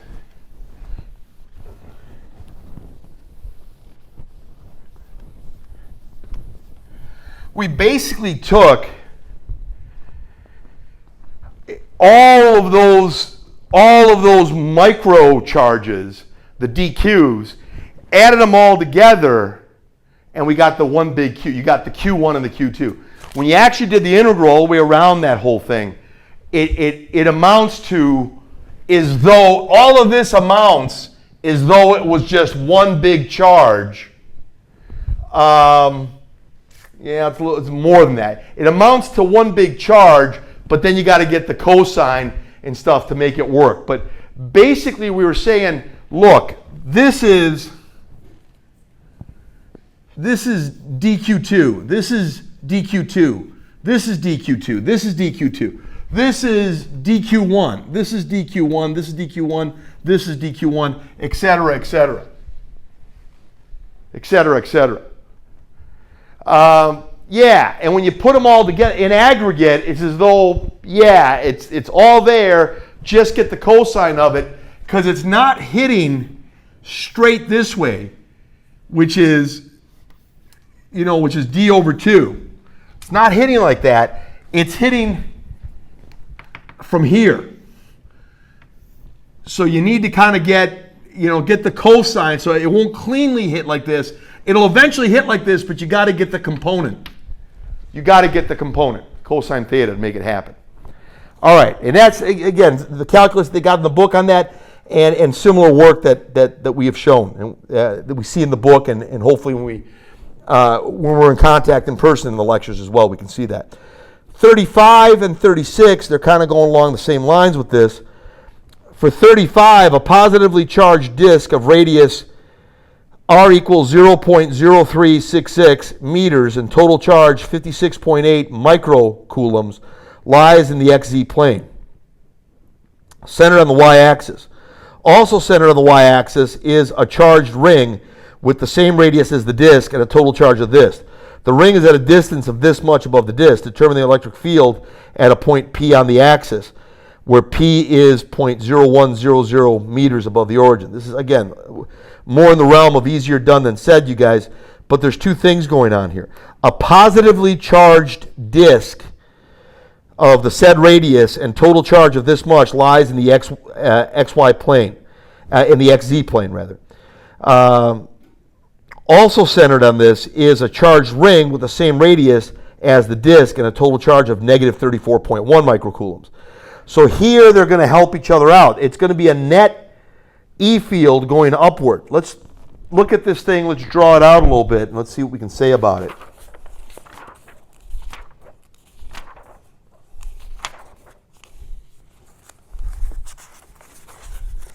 It is the same argument. Well, yes and no, it's the same argument. Let's take a look at some of the stuff that's there, and we can talk about it.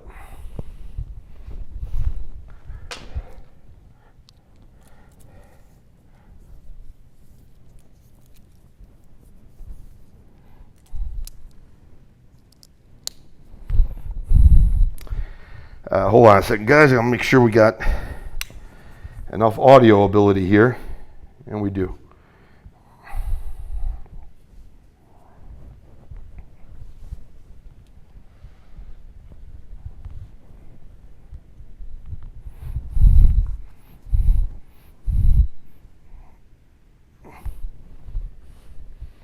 Okay.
Okay, so one's positive, one's negative, and the net result is it's all going upward. Let's see what we can say about it.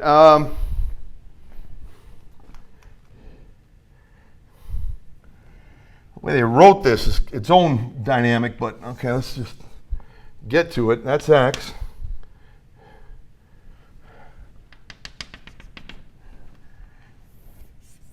That's z.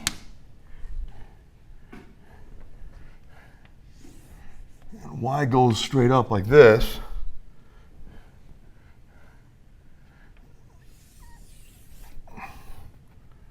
Radius r, capital R.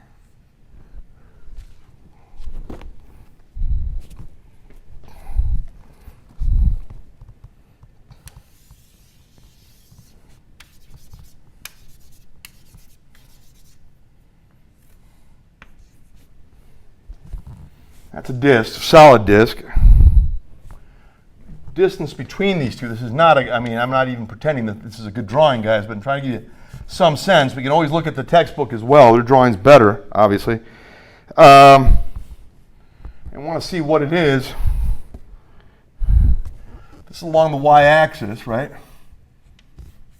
And they want to say there's a point P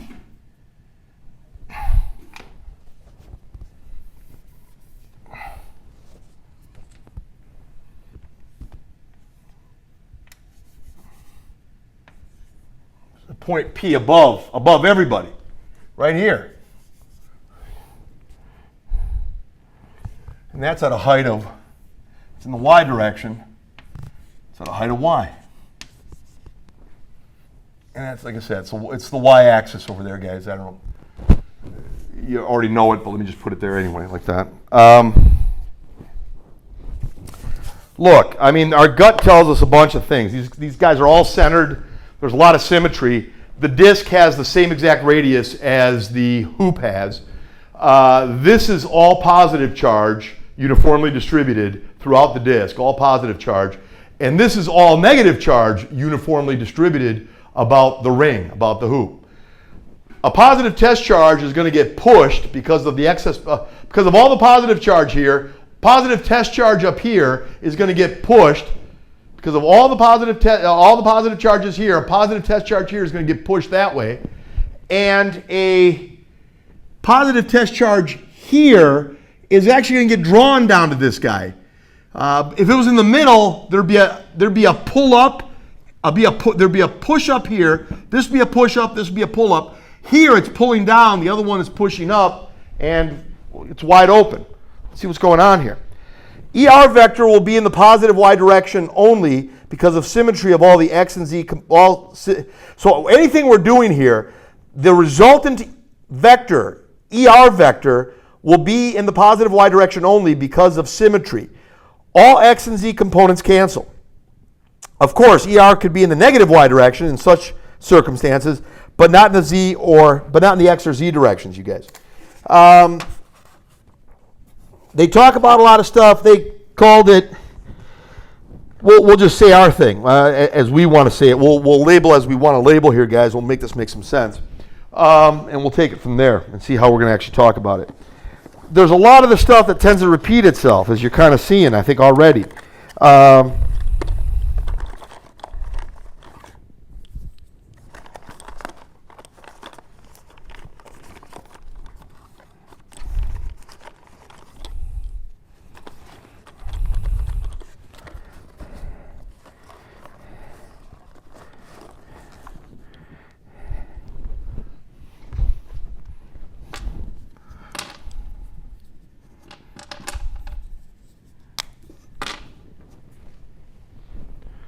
So let's see what we have. Well, let's look at what's there and let's talk a little bit. Let's talk about the disk. We'll talk about the disk having Q1 on it. The area of the disk is pi capital R squared. Sigma, the area charge density, the charge density in regard to area, is the amount of charge Q1. We'll say Q1 is on the disk, is on the solid disk. The solid disk has charge Q1 in total on it over pi R squared. If that's the case, dA dr. Do a lot of stuff here. Let's not do that. Capital R is the big radius, but this, we can compose this, ladies and gentlemen, of rings. And I did this, we composed this of rings and see how it behaves. So all the rings are symmetric. Everything, every E field associated with the ring, we can make an infinite number of rings, I guess, out of that solid disk. And each one of those infinite number of rings has such a symmetry to it that it'll cancel in all the x and z directions, and only the only way the resultant will occur is in the y direction. And the same thing happens with the hoop as well, essentially. So each one of those has a radius. The big radius is capital R, but each one of them has a radius small r. We know big R is the big thing, but small r is any one of them. So if you wanted to say dA dr in general for any kind of thing, you're going d pi r squared dr. dA dr is 2 pi r. Fascinating.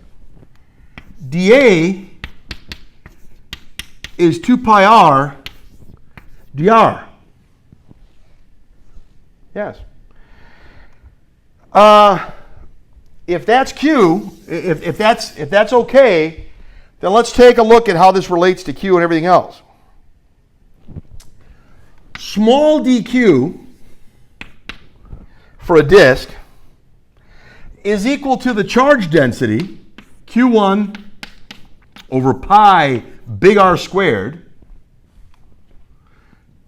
Yeah, that's all of it. That's sigma times dA.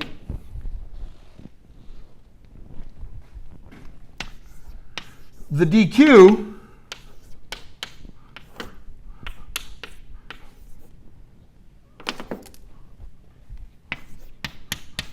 pi r dr.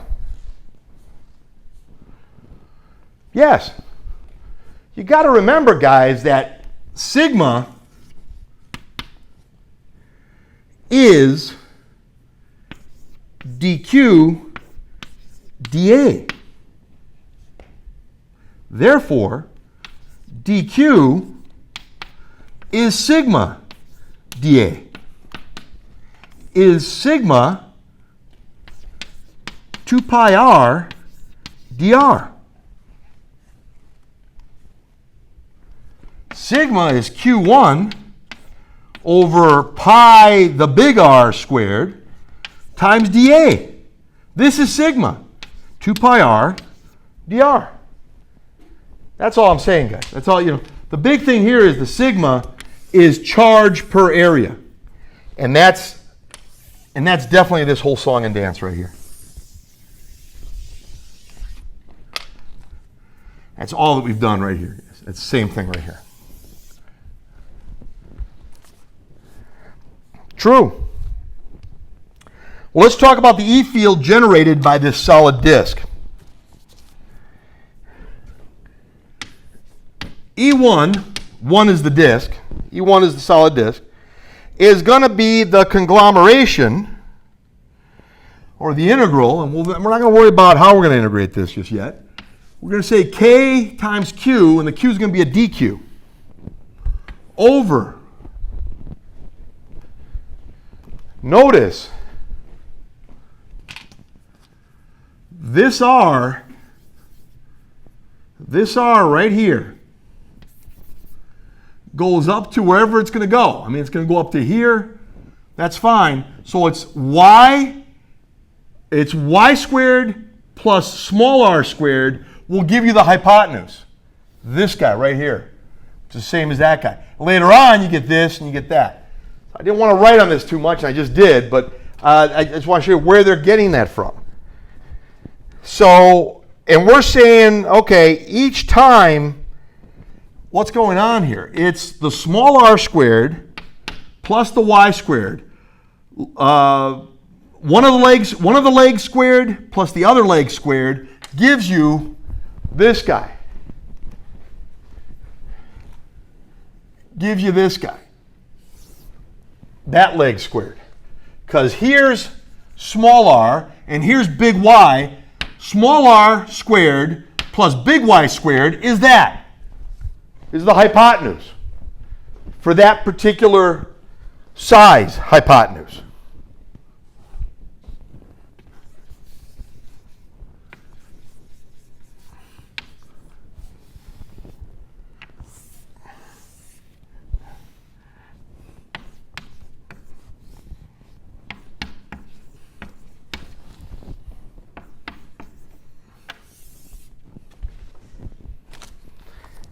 What's that? Well, I'll tell you what that is.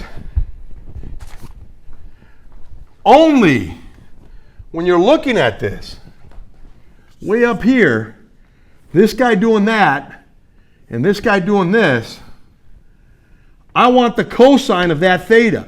If that's y, and that's small r, this is r squared plus y squared, the square root of that.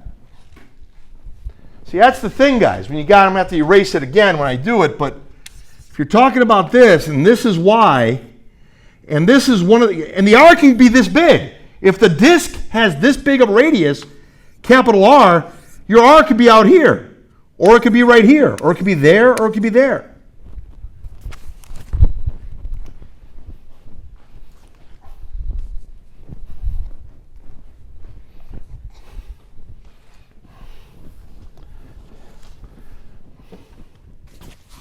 So what are we talking about? Well, we're talking about what we just said. I mean, if this is y from the base of the disk, and you know this r could be real big, could be out to here, but I'm going disk by disk. I'm doing integral calculus at that point, right? We're doing an integration, and we're making the base of this thing bigger and bigger.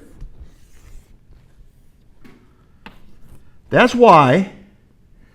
That's r, some r, right? I'm sorry, I just don't know how good you see this stuff, guys. I'm a little apprehensive with the camera angles. Let's try it one more time. Let's go here. That's why this is r, and this is y squared plus r squared, or r squared plus y squared, the square root of that. And that's where I'm getting, that's where you're getting some the r squareds in there. That's why you're getting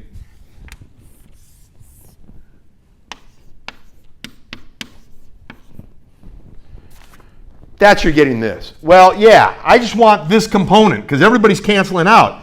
This guy's firing that way. The other guy over here is firing that way. They're canceling. I just want this one right here. Well, get an angle theta.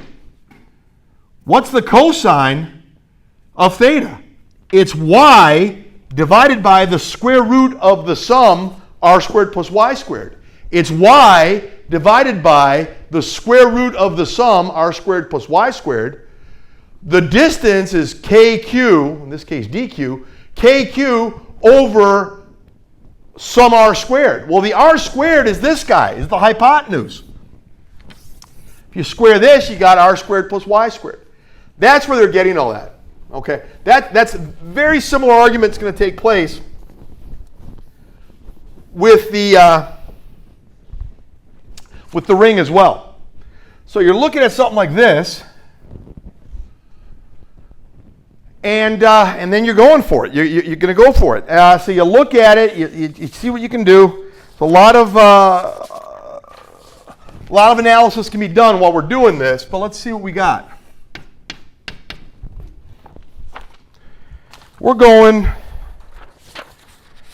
We're actually integrating from small r being 0 all the way to small r being capital R.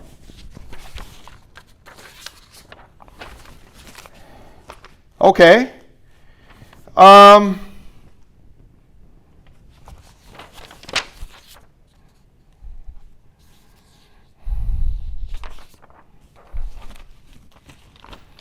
See what we can say here. We said the dq DQ was a mess, but we did it. We got it. We said the DQ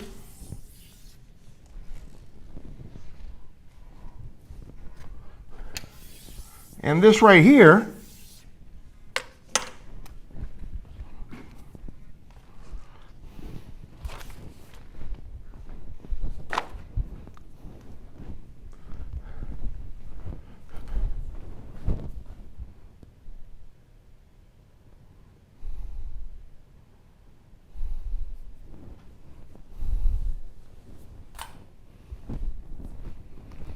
okay, so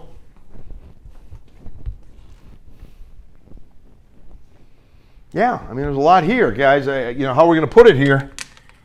We got to take all that. We got to take the DQ. That's that DQ right over here, which is equal to this. It was a little bit of a mess, but not as much of a mess as you think. Just total charge divided by total area is going to be sigma. Sigma times the differential area will give you a differential amount of charge. The charge density per unit area times a differential area will give you a differential amount of charge. It's not that bad. Not that bad. You're going to put that right there. Okay. You're going to put Q1 over pi r squared. Big R squared is a constant. 2 pi r dr. Yeah, there's a lot here. Yeah, and that dq becomes something associated with a dr right here. So you're looking at it, guys. There's no pretty way to show it other than, okay, you got that. It's looking like that. So what's going on? Well, there's a 2. Let's have a look here. For some reason, I even put a pi in there.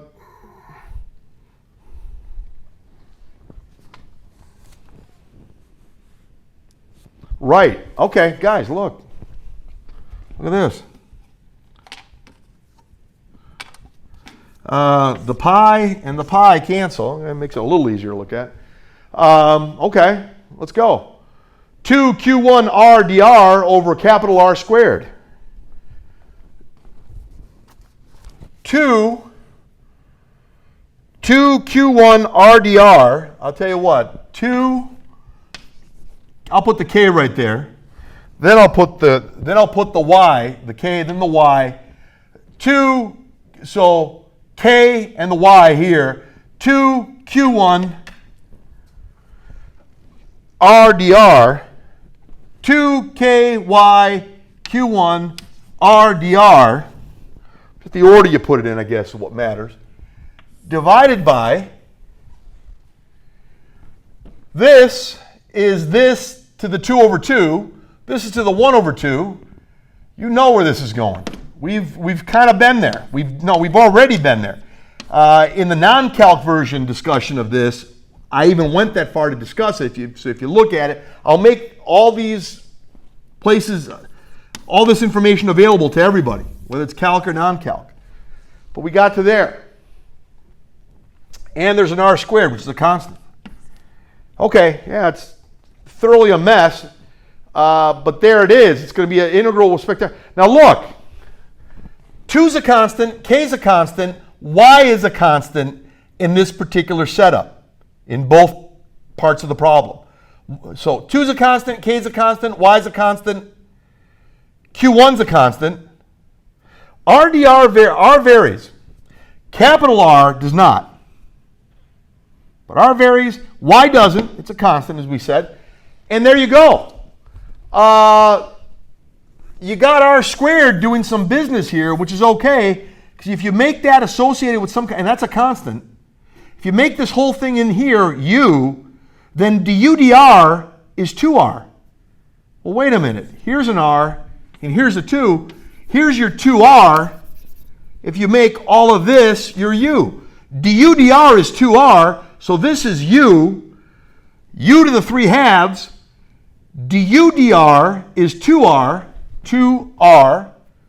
Du is 2r dr. Not bad. Not bad. The end of all that, let's not worry about what the limits of integration are. We know the integral's there.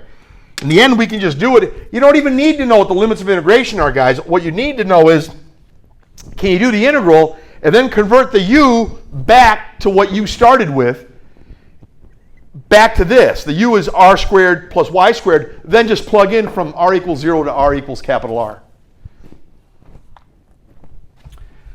Crazy.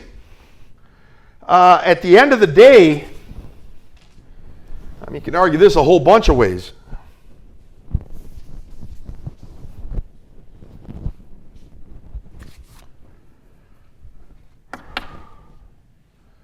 There's a k, there's a y, there's a q1, there's an r squared, there's a k, there's a y, there's a q1, there's an r squared, big R squared, you got all that.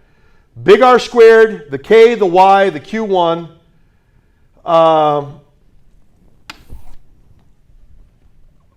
So the other one, on top, you got 2r dr over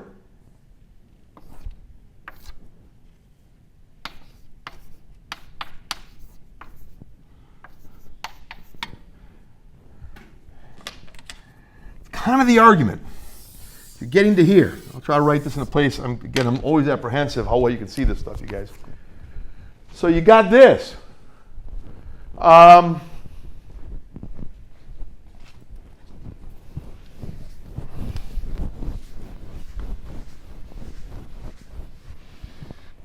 that's very important. We got the backup feature on this, so we're fine.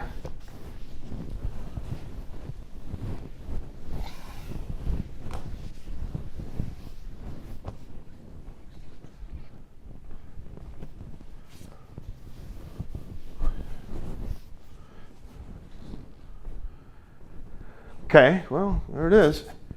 How do you want to play it? We can play it a lot of ways here, guys. I mean, we can say KYQ1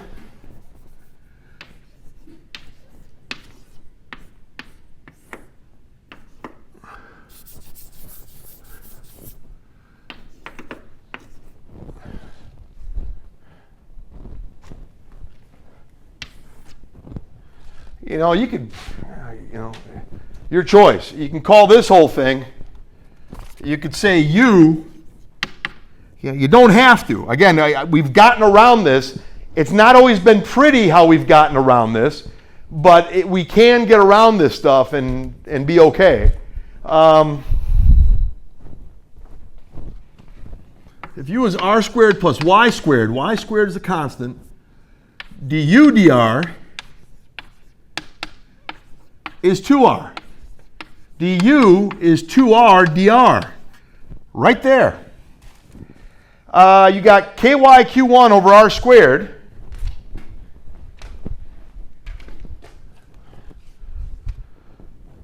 And 2r dr is du. You don't have to worry about the limits. I mean, you can fix the limits. I mean, sometimes it's almost an invitation to potentially a problem, but it can always be done. Extreme caution is always needed, but there you are. There we are. Oh, wait a minute. What's this integral all about? Isn't that you're just doing u to the negative 3/2 du? Do the product rule. You know how that goes. Integrate that thing, and how are you going to do it? You add 1 to it and then flip it. So you got add 1 to negative 3/2, you got negative 1/2. 1 over negative 1/2 is negative 2.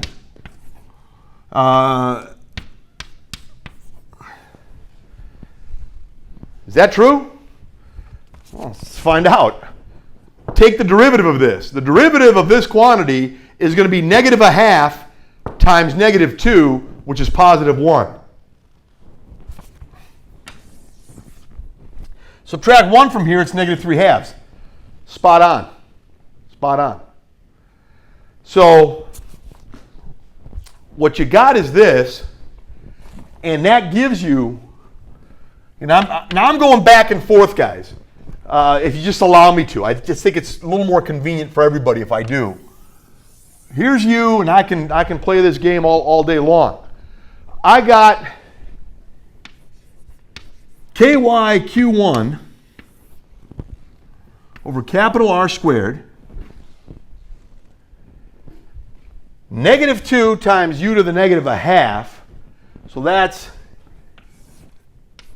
negative 2 times negative U. Negative 2 over U to the negative a half, which is just the U is the quantity R squared plus Y squared.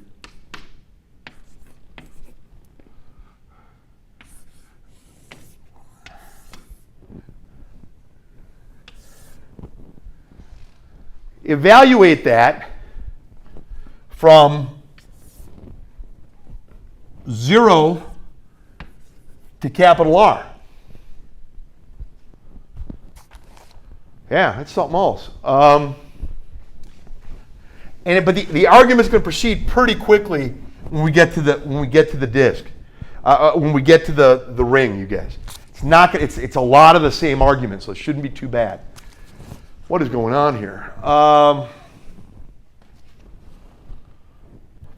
lot going on. I mean, you could say, okay, you got the negative 2 there. You put the big R right here. Grind it out, see what you got. And then you can put the 0 right here. And 0 right here, 0 squared is 0. 0 plus Y squared is Y squared. The square root, put a 0 right here. 0 squared is 0. 0 plus Y squared is Y squared. The square root of Y squared is Y. That's on the other end of that. So what you end up getting is,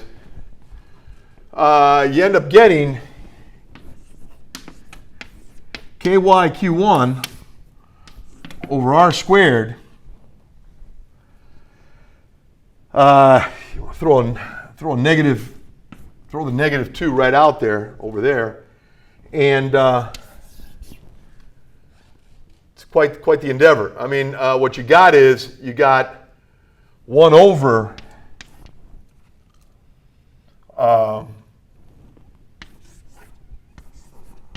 R squared plus Y squared minus, 0 right here, that's 0 at the end of the day, plus Y squared. The square root of Y squared is Y. If you multiply by a negative 2, you're going to switch these guys up, and that's all. You multiply by a negative 2, the order reverses, and you can just multiply by a positive 2 if you want to do that. 1 over Y. All right, so what do we got? We got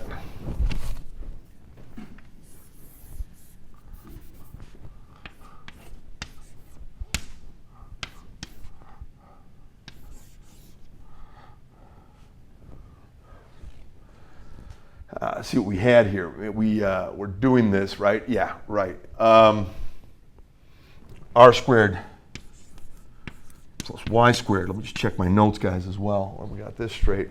And then this is out of there.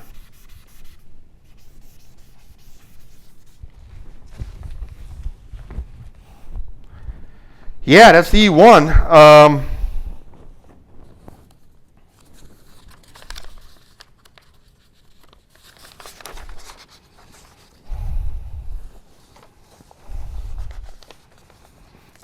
You can play this a whole bunch of ways. You can bring the way they did this, they take the Y and have it come across, and it's Y over Y, which is 1. Have the Y come across here. So it's, here we go. We're doing it again. 2KQ1 over R squared.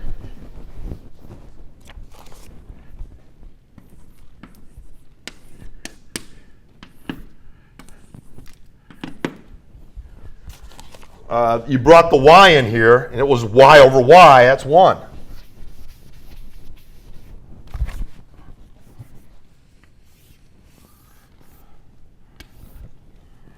You got the Y right here,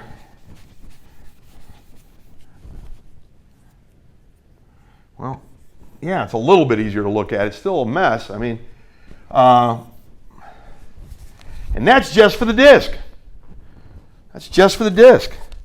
And I put square root under there. They got, in my notes, I have it to the 1/2 power.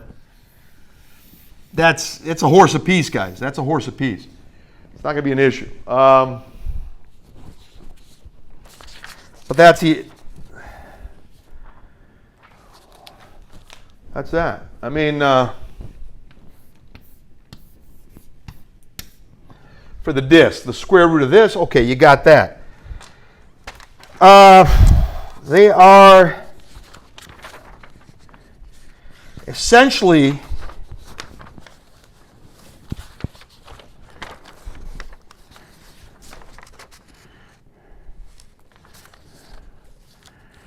there's a lot here. I mean, the symbolism is really of the utmost importance, guys. I mean, we want a final answer, a specific final answer, if they give us data on which we can act. Certainly that's true. But getting this general answer is really extremely important. And this is for the disk. This is for the disk. The disk is pushing away, going up, positive direction. Positive direction. The disk is pushing, if there's a positive test charge up here, it's being pushed upward by the disk. It's being drawn downward at the same time by the ring. Okay, I'll just put a minus symbol on there when I actually do it. All right, let me see what I can do. Again, the notes are already in there, guys, so I can kind of speed this up a little bit, but I think this stuff is important enough that even if we don't speed it up, we're fine. I mean, so let's see what we got.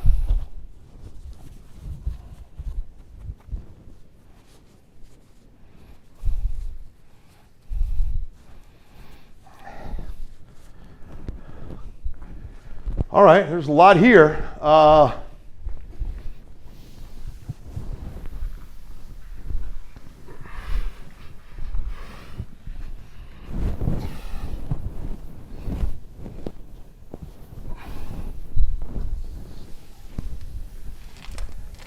Similar arguments are going to take place, similar to what I've said in the past, both in the non-calc version of such content taught in various classes, and I did some calculus treatment of it, and you'll see that even in the non-calc version, just for people's personal enrichment. They can look at it, and I'll have that available to both non-calc and calculus-based classes when we do this, when this is looked at.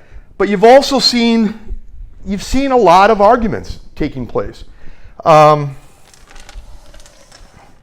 Enough times that we got an idea where we're going with it. So this is E1.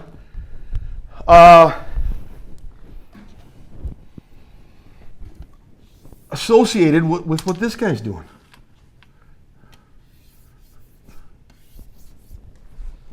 Okay, so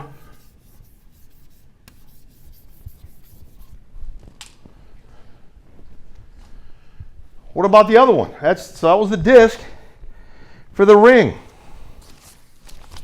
Well, the length of the ring, if you allow me to say the length of the ring, meaning the circumference of the ring, sigma for area, charge per unit area, lambda for charge per unit length. We'll say this guy's Q1, up here is Q2, divided by all the way around. Well, we've already kind of talked about this. The rings got such symmetry, and you're not doing multiple rings. We had an infinite number of rings composing this thing called a solid disk.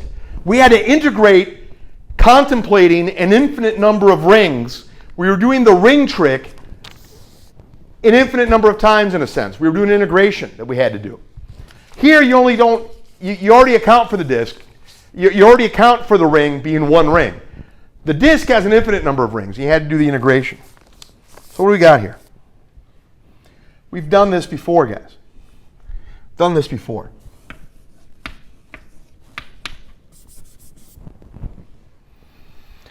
E sub 2, what's going on here? Well, this guy's pulling them down. Let's get the magnitude. I'll do the subtraction later. This guy's doing a pull down, this guy's doing a push up, and there's a tug of war, and he wins it. Or he may not win it. It doesn't matter. But this guy's pulling down, and this guy's pushing up. And I'll just call them both positive. I'll just do a subtraction to keep my bookkeeping straight.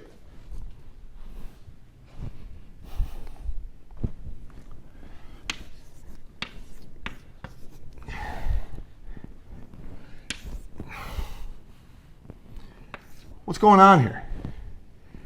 Well, what is going on here? If this is y all the way to the top, and this is at a height d right here,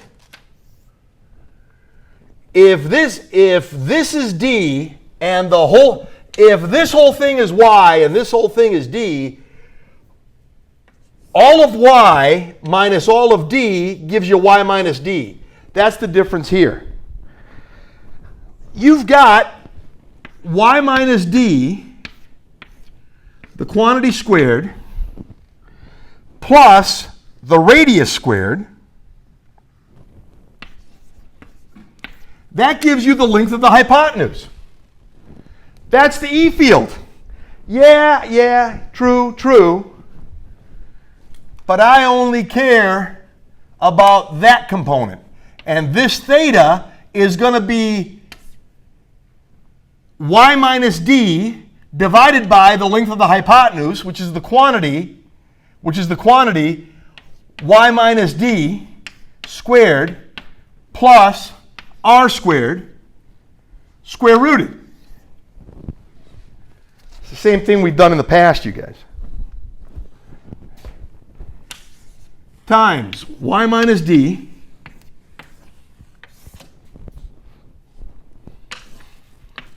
over the quantity y minus d squared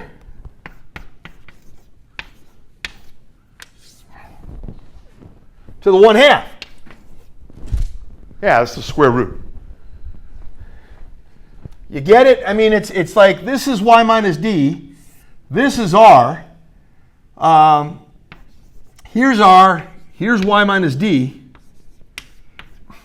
and that guy right there is y minus d squared plus r squared, square root all that.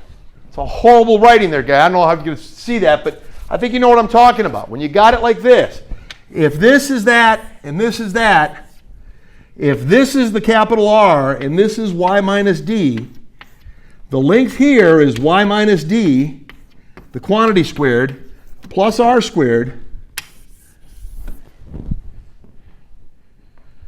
Theta is this guy. I only care about this component. Well, how are you going to do that? I'm going to go this component divided by that component, and that'll be the cosine. It'll be y minus d divided by the square root of the sum, the quantity y minus d squared plus r squared. Yeah, it's something else, that's for sure.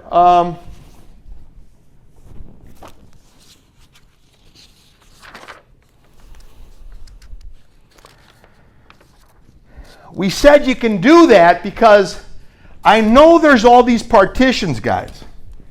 There's a DQ right here. There's a DQ right there. There's one here. There's one there. There's an infinite number of them. But I'm just going to add them all together and so it's just one big Q pushing or pulling in a particular way. Because of the symmetry, you can get away with that, but you got to get the angle right. You got to get the cosine of theta right to do that. You were doing the exact same argument with the disk, but you were doing it an infinite number of times, so you had to do an integral. Each made-up ring, each ring from 0 radius all the way to capital R radius, and everything in between, each one of those behaved like a ring. But you had to do more of an, so you had more of an integral to do to actually get it done. True. There's not much to say. I mean, you put it up there, it's there. Can we say something? Yeah, I think we can. I mean, this guy and this guy are the same, but this guy, which is the same as that, is this guy to the 1/2 and this guy to the 1. Add the exponents because you have a common base. What's 1 plus a half? It's 3 halves. So what happens is,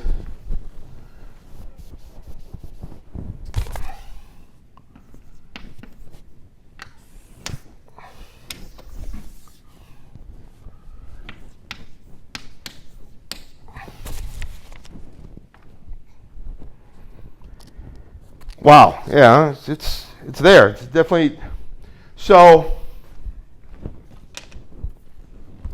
now let me just subtract the two. So I got this, I got that. I can answer a whole myriad of questions if I'm asked those questions, because we've got everything set up in such a symbolic fashion. We just plug things in and we're fine. That's what we're going to do eventually. What you're going to do is, it's in the J direction, the whole thing here. You've got, I call it E subtotal vector equals E sub r vector equals E1 minus E2 times J. What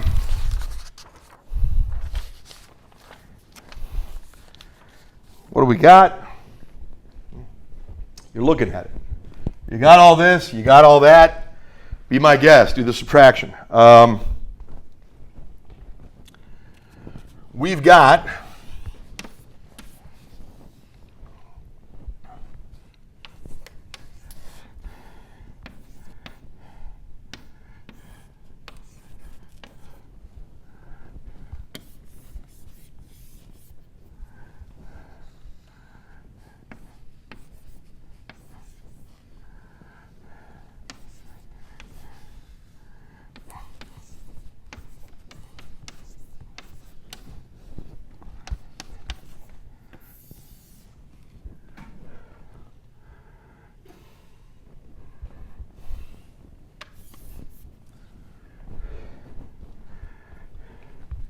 minus. I'm always apprehensive. I hope this should show up pretty good, guys. I think I'm writing big enough here. You're basically, guys, look, to make a long story short, you're taking all of this, you're taking all of that and subtracting all of that from all of that. All of this has all of that subtracted from it. That's all that's going on right here, guys.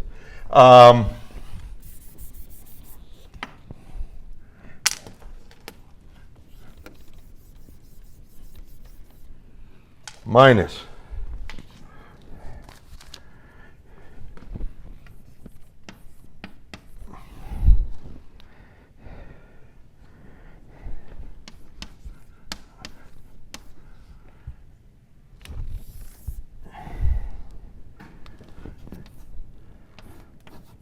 the quantity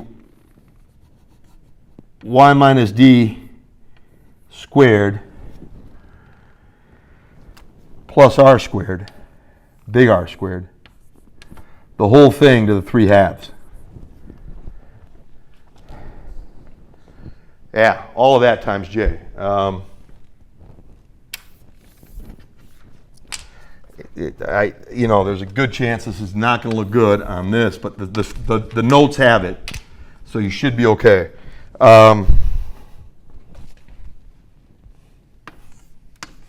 J hat.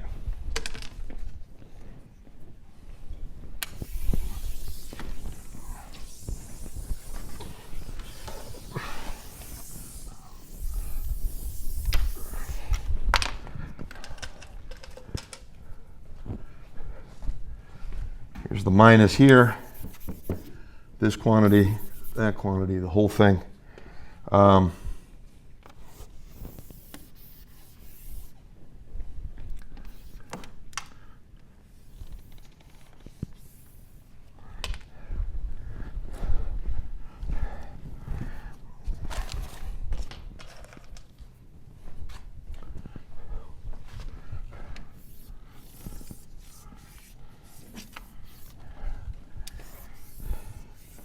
All right, guys, forgive all the stuff here, but there it is. It's looking something like that. You should be able to see it okay, I think, on the film. If not, it's in the notes. And when you do this, you put all the values that have been given, and once you know, the specific answer at the end is almost, I don't want to say it's trivial, it's very important, but once you've got this symbolically under control, you can answer this with any sort of quantities that are taking place.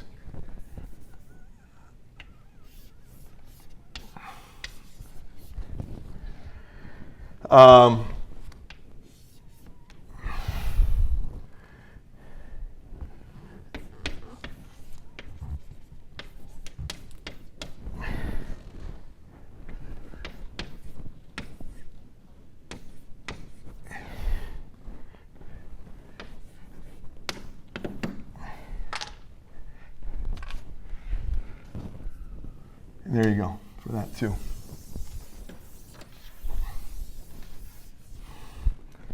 That really opens the door for the future. I mean, how we can do problems that involve rings, that involve one ring or a couple rings, disks, et cetera, et cetera. You know, you can even later on when we get into other aspects of the mathematics, knowing this mathematics helps us visualize very much of what's going on. Okay. So that was 35.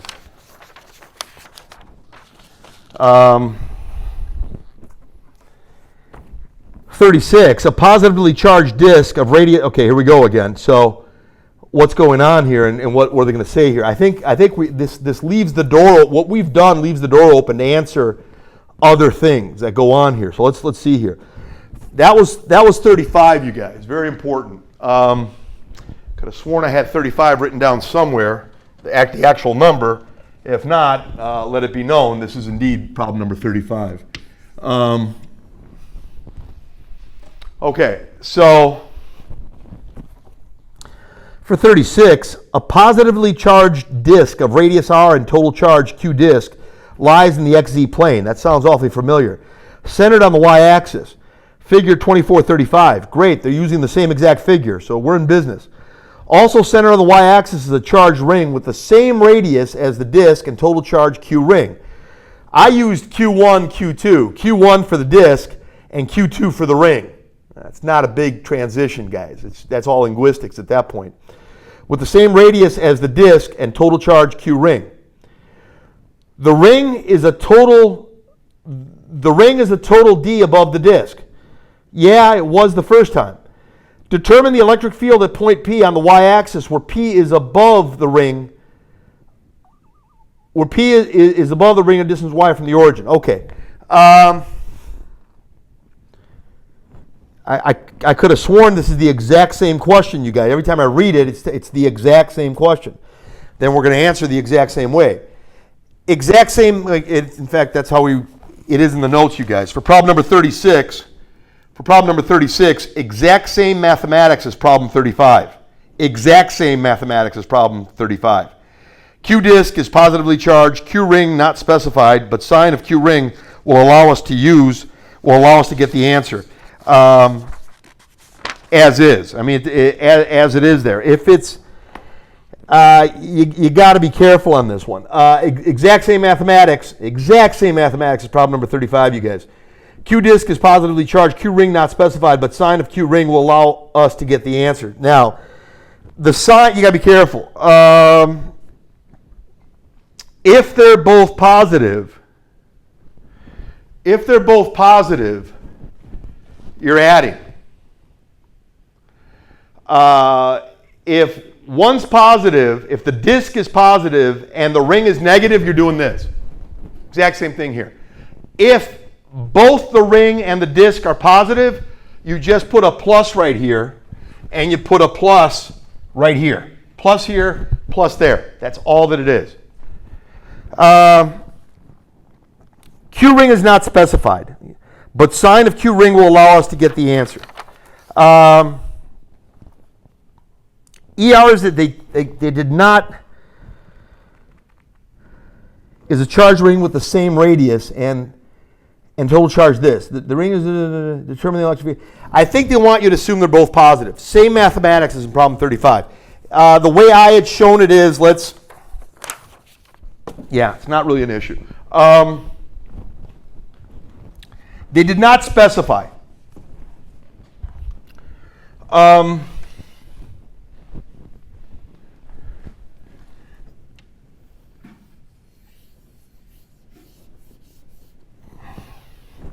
So basically, guys,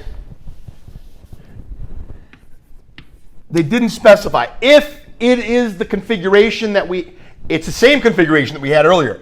If this is positive and that's negative, if the ring is charged negatively in a sense, if the charge of the ring is negative, it'll pull down. The charge of the disc is positive, it'll push up. What I wrote over there, and you're done. If he's positive and he's positive, they're both pushing upward. If they were positive, then you're doing this. Then you're adding. Didn't say that's the case. We don't know. If it is the same. This is Q of the disc. This is Q of the ring. It is the exact same mathematics to do that. So we're looking good, guys. Go to 37. A uniformly charged conducting rod of length small l equals 30 centimeters and charge per unit length lambda equals negative 3.00 times 10 to the negative 5 coulombs per meter is placed horizontally at the origin. What is the electric field at point A with coordinates 0,0.400 meters? Okay, not too bad, guys. We got to watch some of the stuff they're telling us to do here, and I think we're going to be okay.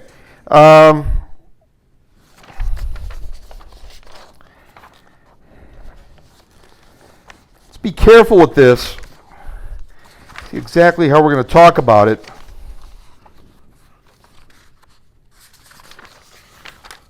Erase that and let's work on it. Let's see what we can do. Let me just check, guys. Everything's okay here.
Okay. Again, they talk about this, but the uniformly charged rod, and they want you to know, given the specifics there, what is the electric field there? Okay. Well, ER, because of the symmetry in the problem, will be along the y-axis negatively directed. So what we have here, guys,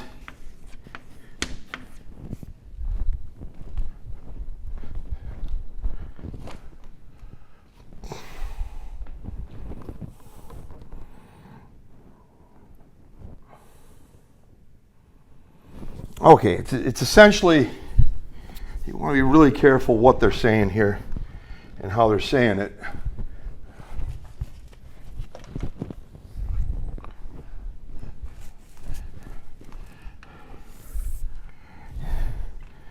Something here along the x-axis, there is symmetry. This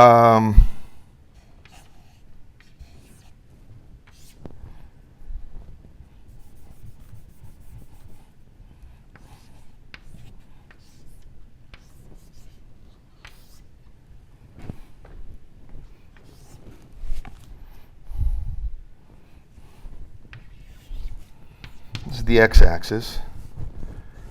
This is the y-axis up here. There's a point A right here.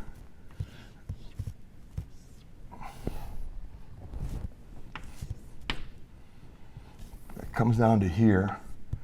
Call that theta. And, you know, they want to know what kind of E field it is, the result of the whole thing, and how they want to do this. It's a uniformly charged rod. I don't want to get into all the linguistics that can come into play here regarding a charged rod and if it's a conducting rod and everything else. It is uniformly charged, so the charge is uniformly distributed throughout it. ER, because of the symmetry in the problem, will always be along the y-axis negatively directed. Now here's the problem. This is the charge, a uniformly charged conducting rod L, small l is 30 centimeters, and charge per unit length, lambda, is -3 times 10 to the -5 coulombs per meter.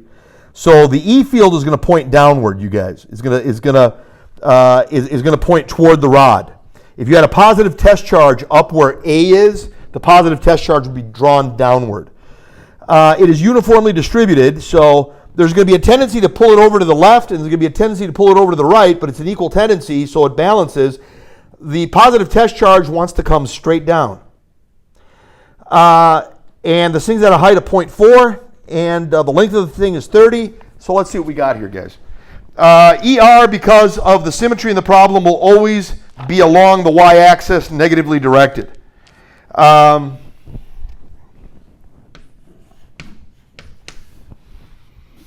E is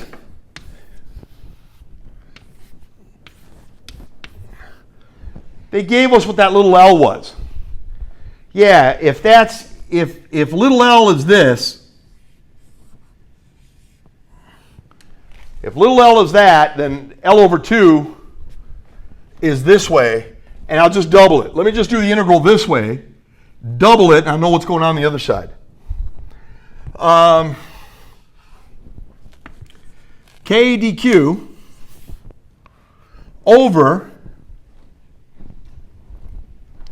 we'll say this is 0, so let's go over here, 0 to x, to some x. And y is right up here, and whatever that is, it is. So this is y, this is some value of x, depending where you are. X goes from 0 to L over 2, from 0 to L over 2. Therefore, if you're looking at something like this, you got some value of x, you got some value of y, and you got x squared plus y squared is equal to this, and this is the theta associated with it. Well, I only care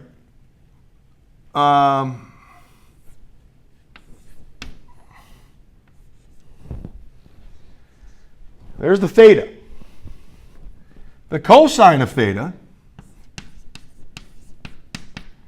we've been down this path before. It's going to be y over the square root of x squared plus y squared.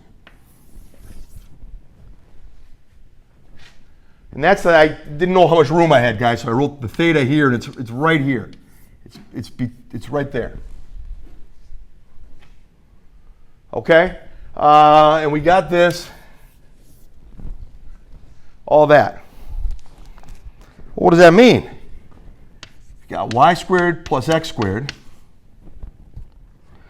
Y squared plus x squared is the r squared. That's the r. Remember, if you got this, you got that.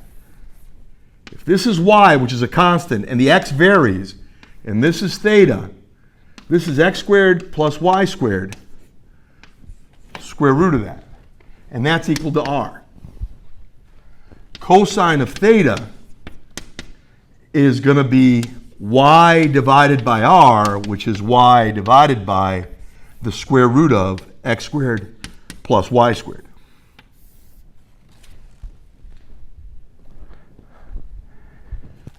Yeah, and I care about that. I care about just this. This might be the E field. Yeah, I know, but all the horizontals cancel, and the only thing I care about is this.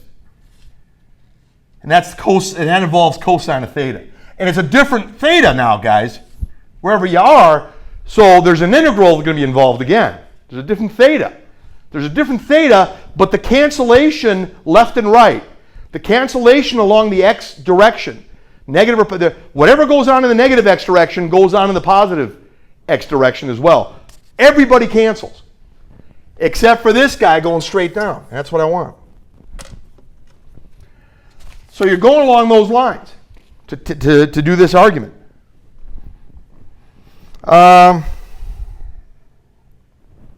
You got the dq, you got this.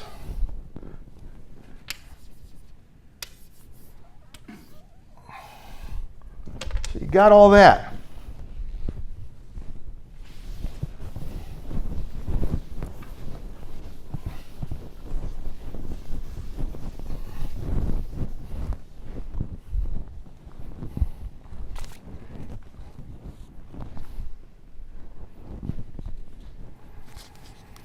What do we got?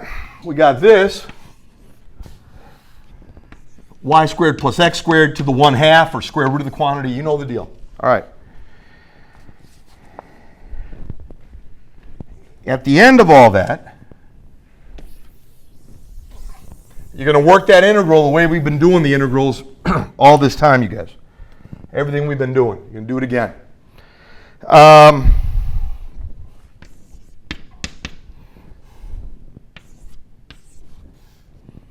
Here's a 2 right out here. 2 to L over 2. You've got y. You got k.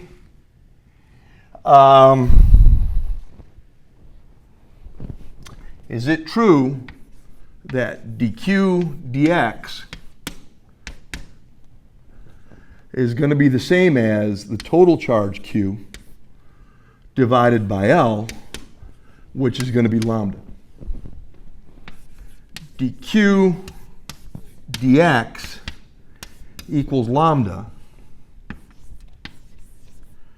dq equals lambda dx. dq is lambda dx. So I'm going to put the y in front of the k. dq is lambda dx over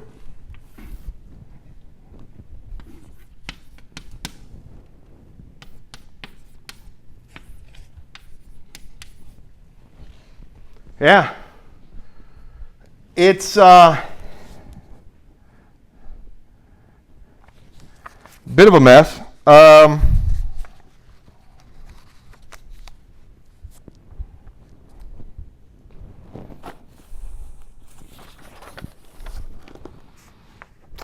There's an appendix on this and everything else, how we do this, guys. It's not going to lend itself to something, to the substitution we want to do. There's ways around this. There's ways to do this. We're going to look it up, actually, right now. When you actually do this, you got 2yk, 2yk lambda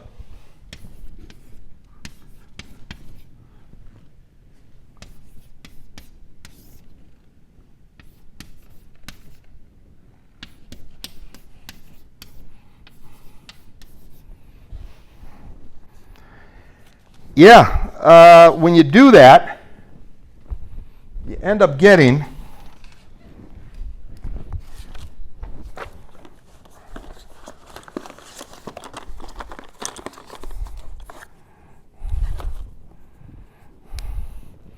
forgive me, guys, and just keep checking here where I'm at.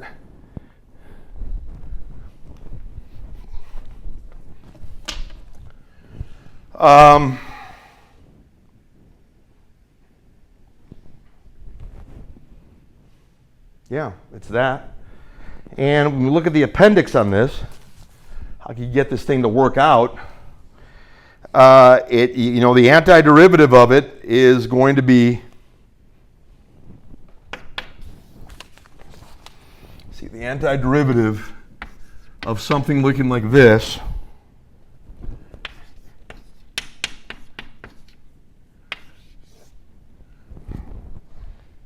forgive me here, guys.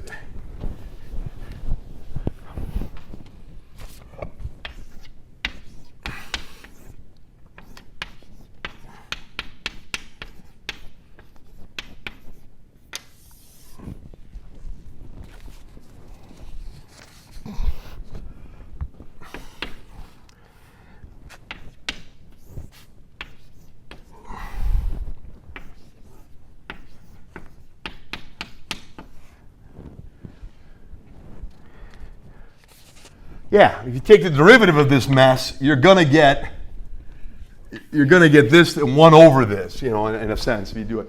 So anyway, they're saying that's how it's gonna play. If you do that, if you do that particular integral, guys, you got 2yk lambda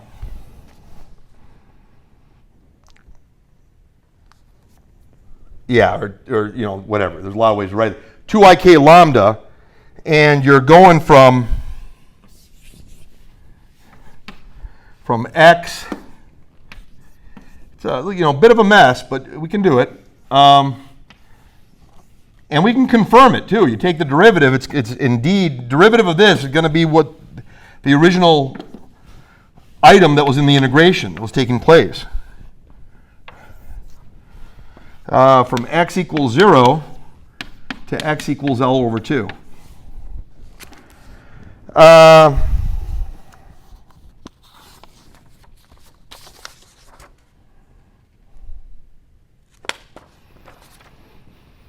Yeah, I mean, you do it, you grind, you do the whole thing. And again, I got more specific notes pertaining to the situation, guys. But as you do this, and you plug in the appropriate values and get what you're supposed to get, you are going to get an E sub r vector. That's a little too bold for my taste, guys.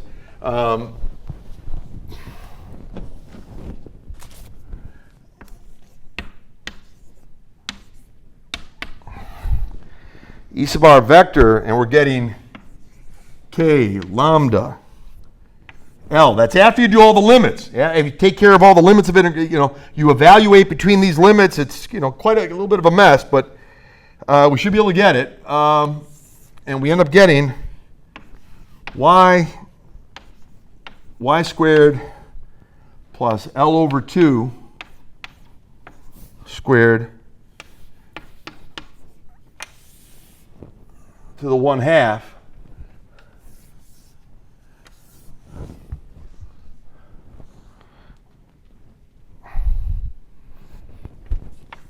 j hat.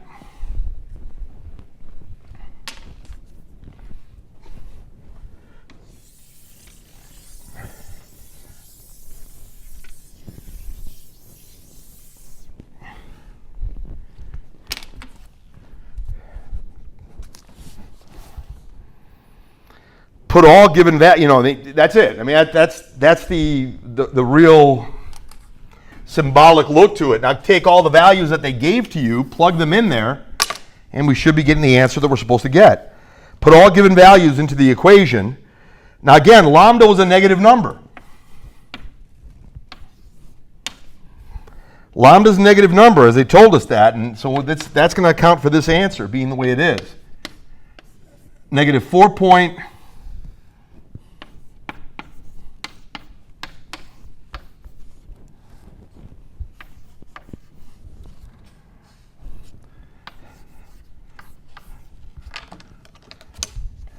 That's a negative, as we said.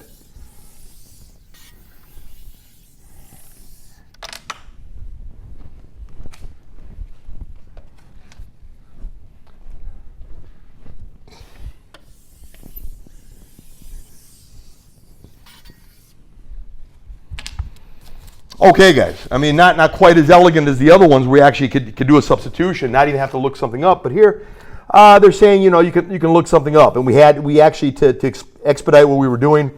Yeah, it's understood that that's something looked up. I think even the answer key of the book was going in those directions as well. It's something you could look up, and that's certainly a tool we have. All right. That was 37. Let's look at 54 and 61. Like I said, I may have also underlined or circled 81 and 82, but I won't be doing those. I already have them in the notes, so you can look at them in the notes. But let me do 54 and 61 before we're done today. For problem number 54, a uniformly charged ring of radius r equals 25 centimeters carrying a total charge of negative 15.0 microcoulombs is placed at the origin and oriented in the YZ plane. A 2-gram particle with charge positive 1.25 microcoulombs initially at the origin is nudged a small distance x along the x-axis and released from rest. The particle is confined to move only in the x direction. Okay. They're making that claim. We'll buy into it. A and B, show that the particle executes simple harmonic motion about the origin. What is the frequency of oscillation for the particle? 54. Let's take a look at that.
Okay. Well,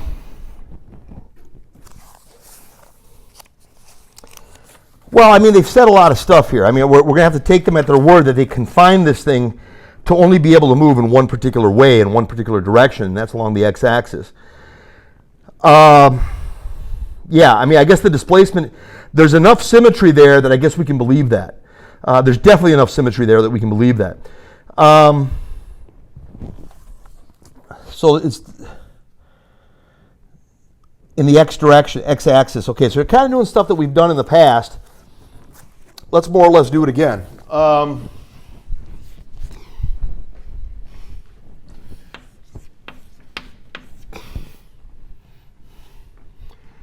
So they're saying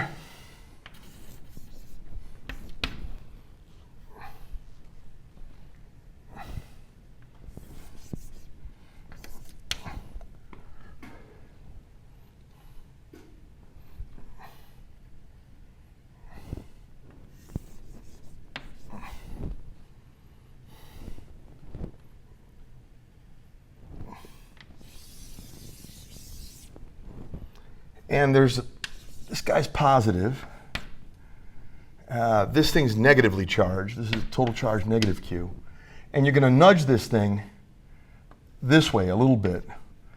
And it's going to go back and forth between the ring. Now the ring's got perfect symmetry. So I guess it is believable in the sense that if you stay perfectly, if nothing nudges this thing off the x-axis, but you take it from the x-axis, the symmetry will not allow it to go anywhere it won't allow it to go anywhere in the z direction, nor would it allow it to go anywhere in the y direction. It won't go anywhere in the y direction. It won't go up or down in the y direction, nor will it go sideways in the z direction. If you stay perfectly in the center, all the symmetry of it, it'll pull in just one way, and then it'll go along the x-axis. Okay, that's believable.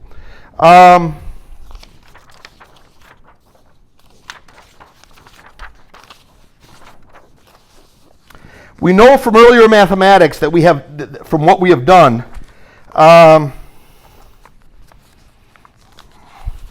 related some of this stuff, guys.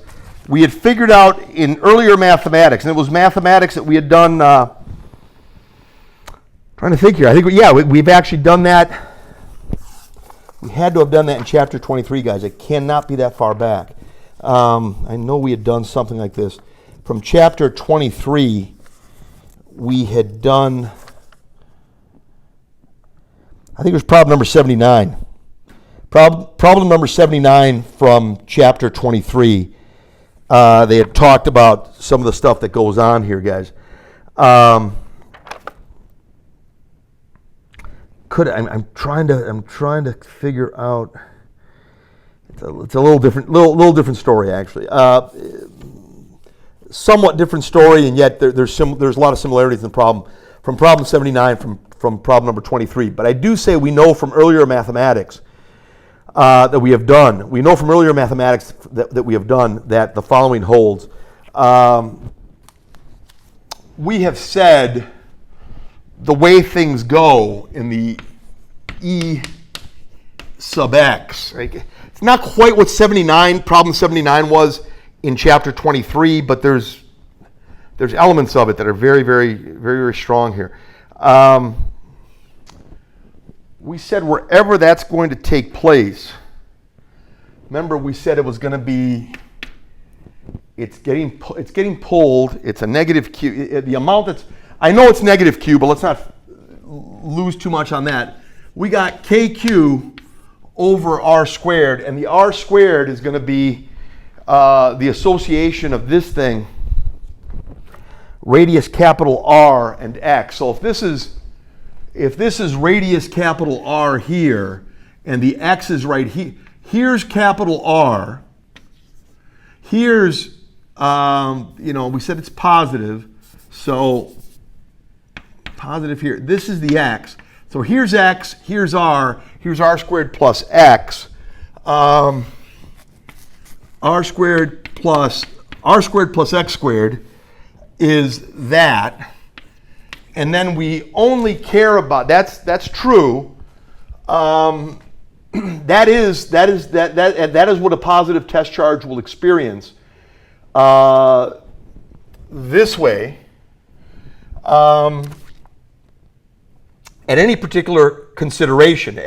For each one of these, it'll be experiencing that. Well, why don't you add all of those together, and that's the total pull, or that's the amount of pull that's being generated here, guys.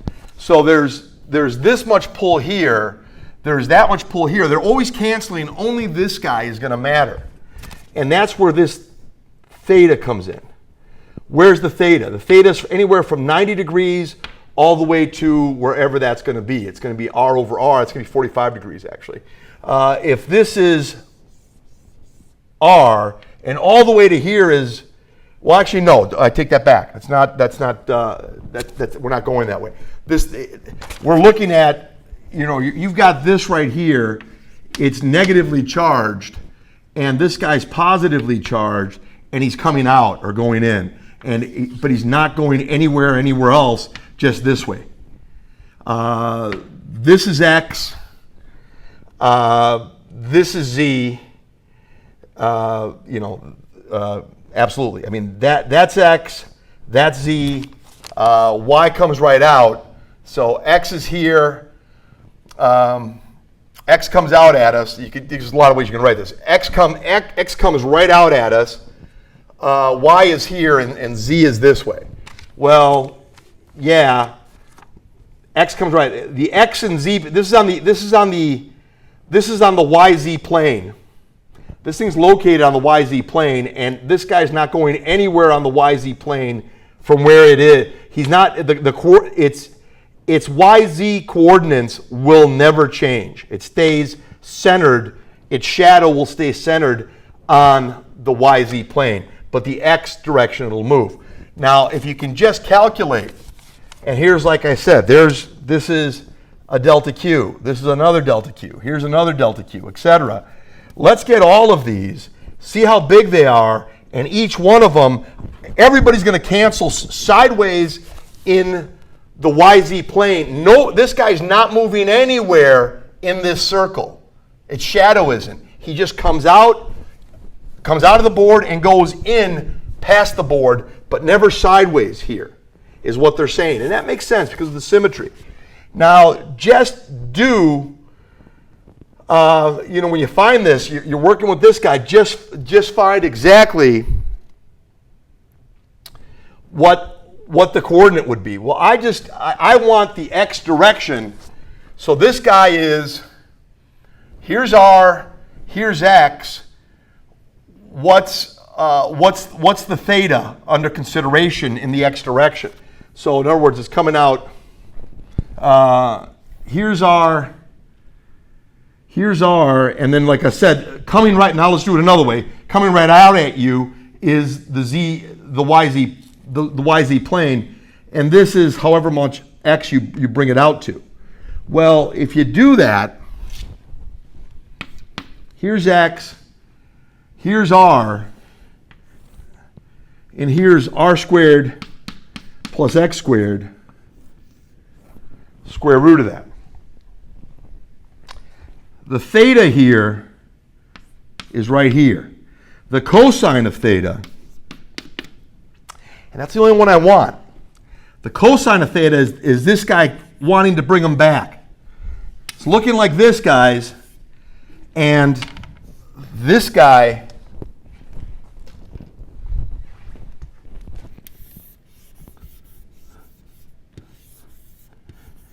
it wants to go that way. Yeah, here's your theta, here's X, here's X squared plus R squared, or R squared plus X squared, it means the same thing. Here's R, X divided by that will do it. X divided by, we'll bring them there. X divided by the square root of R squared plus X squared, or to the 1/2. This is X divided by R squared plus X squared, the square root of it, or to the 1/2. This is to the 1, this is to the 1, this is to the 1/2. We know where this is going. I mean, this is e to the x equals kqx over R squared plus X squared to the 3/2, okay? True. Yeah, that's the whole thing.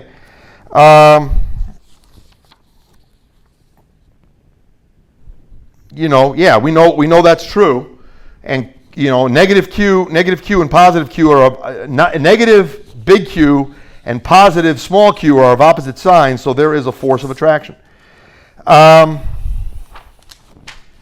Yeah, we've been there. I mean, we can do that. It worked okay.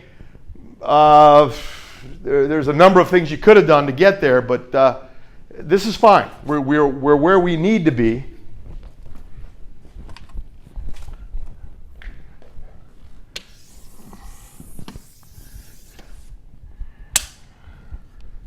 We got that. Now, when X is much less than capital R, the force is small q times E. And that's going to be, now X is much less than capital R. If X is much less than capital R, you guys, if X, here we go again, we've kind of done arguments like this in one place or another. If X is very, very, very small, if X is very, very, very small, we can kind of approximate it that r squared plus x squared is just r squared. R squared to the 3/2 power, r squared to the 3/2 power is r to the third. And what we end up getting is all this times, like I said, if we multiply it by q, we said that's e to the x. If you multiply this by q, you've got the f by q and by q. All right, yeah, we did all that, and we said if x is much less than capital R, then r squared plus x squared is approximated. R squared plus x squared is approximated by r squared. R squared to the 3/2 power is r to the third, and you end up getting kq. It's an attractive force. I'm neglecting the signs. It doesn't matter. I know it's a restorative force in all regards, just like a spring is a restorative force.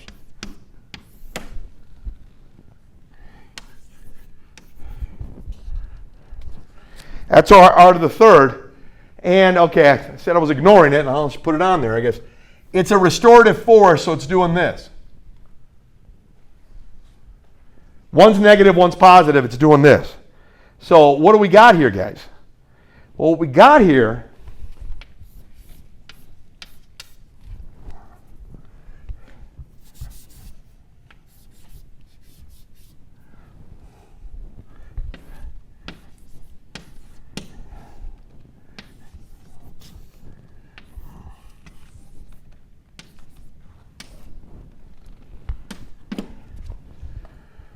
hold on. K is a constant, capital Q is a constant, small q is a constant, and capital R cubed is a constant.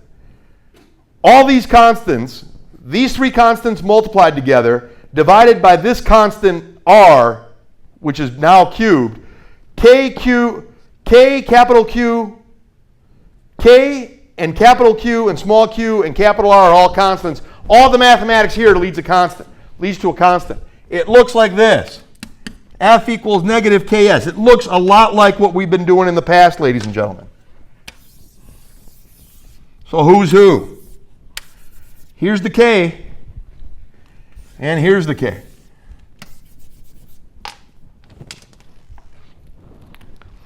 This equation is an indication of simple harmonic motion. And that's it. And at that point, it gets pretty straightforward.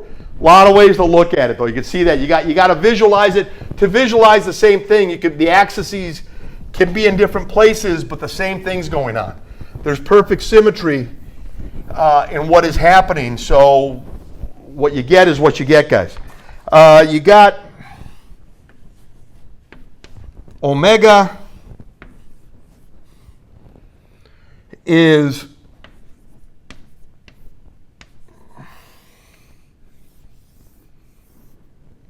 okay, we've definitely been down this path before, guys.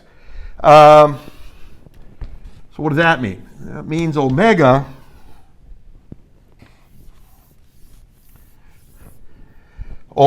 is the K capital Q small q over R cubed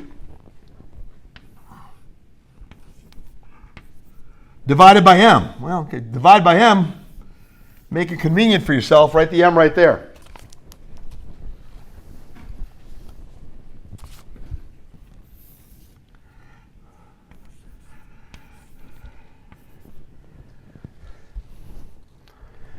Yeah, and that's, remember, omega is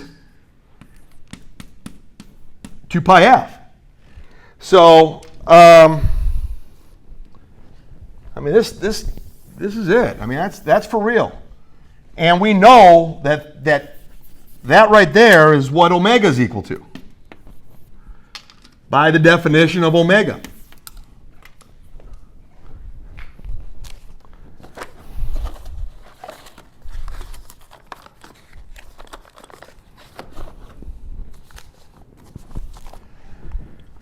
Okay, guys.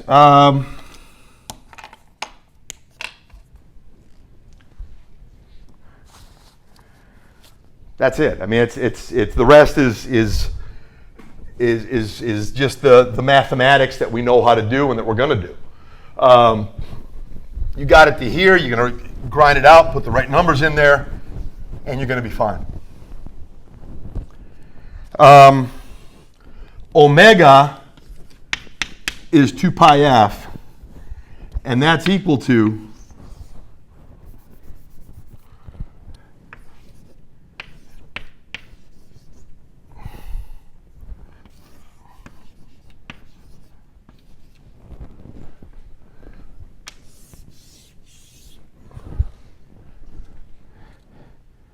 true. F equals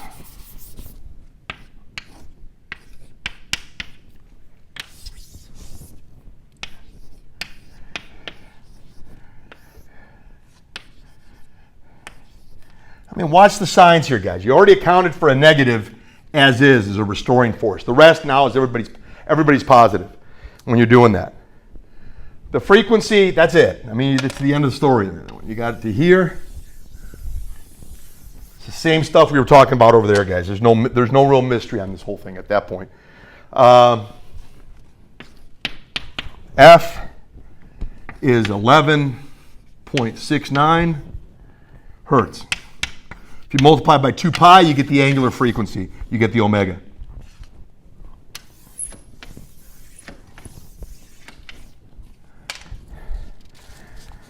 So that's that. The A was done right here, guys. Basically right here. And all the excitement here. This is the A, and this is B, the answer to that. They're all so tied into one another, guys, to get that. Okay, that's 54. That's 54. 61. The more that things change, the more that there's a lot going on that we know how to do. The more similar they look to things we've done in the past. For number 61, a total charge, capital Q, is distributed uniformly on a metal ring of radius R, capital R. A total charge, capital Q, is distributed uniformly on a metal ring of radius capital R. A and B. A.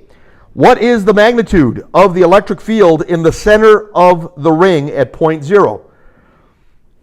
It's 0. It doesn't want to move. We had that here, in a sense. We're saying there was going to be. This was when we had this. We were looking at this last problem we just did for the ring.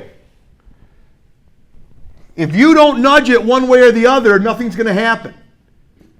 It's not going to want to go anywhere. If you bring it out perfectly along the line and with perfect symmetry, it's going to go back and forth while staying with its projection, always staying a radius r away from every edge.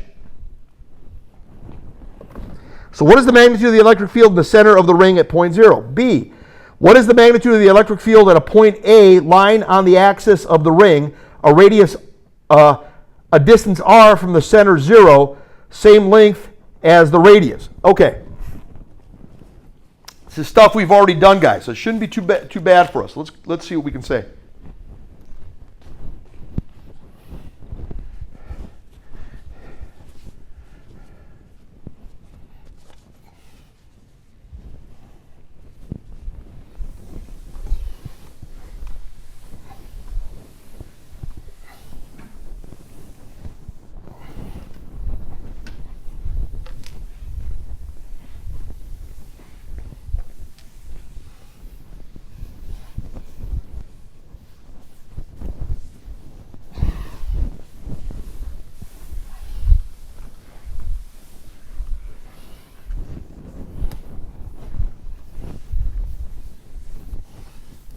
Well, by the symmetry of the situation, we answer A very easily.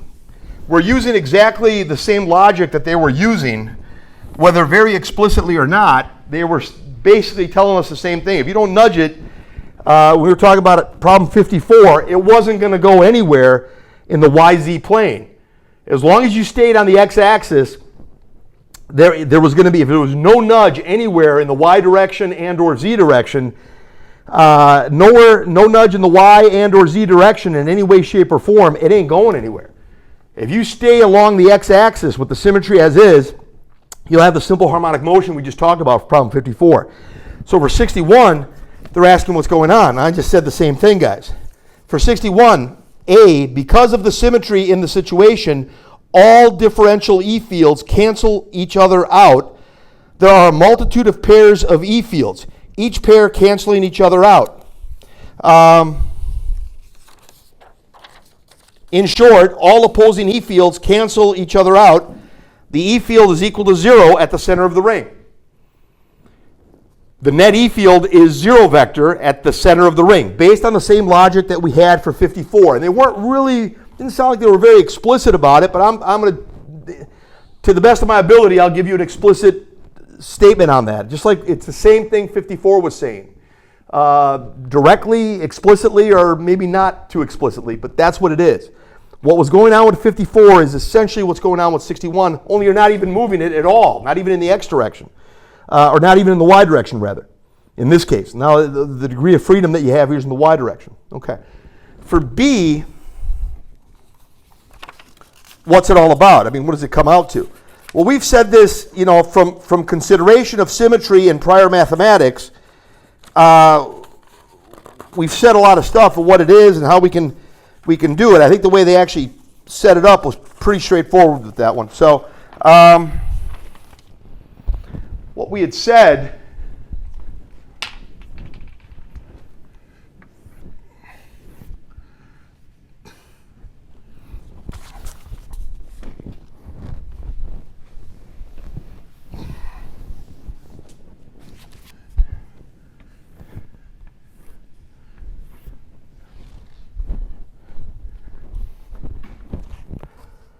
y, x, so this is x. There's a little different dynamic here. Here's x, here's z, here's y.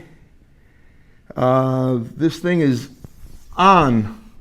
You know, there's no good way to draw. I'm sure there is a good way to draw it. I'm sure I'm not doing it, is what I'm sure I'm doing. So something like this. And there's about no good way I can draw this. This is right on the xz plane. And then they want to say, okay, radius capital R, and you want to go to a height of R as well. So you got, you know, this guy here, height of R, and you got this guy here, R, and then what's the E field there? What's the E field at the top over there where they say that? Well, basically, guys, I mean, this should be, at this point, I hope this is pretty easy for us. Not necessarily incredibly easy, but at least hopefully pretty easy because we did a lot of stuff pertaining to this. A was 0. B, from consideration of symmetry in prior mathematics, remember a couple things here. First of all, lambda is the total charge divided by the entire length of the ring, called the circumference. We've got that. We know because of the symmetry in the situation here, all the E fields are going to be going this way.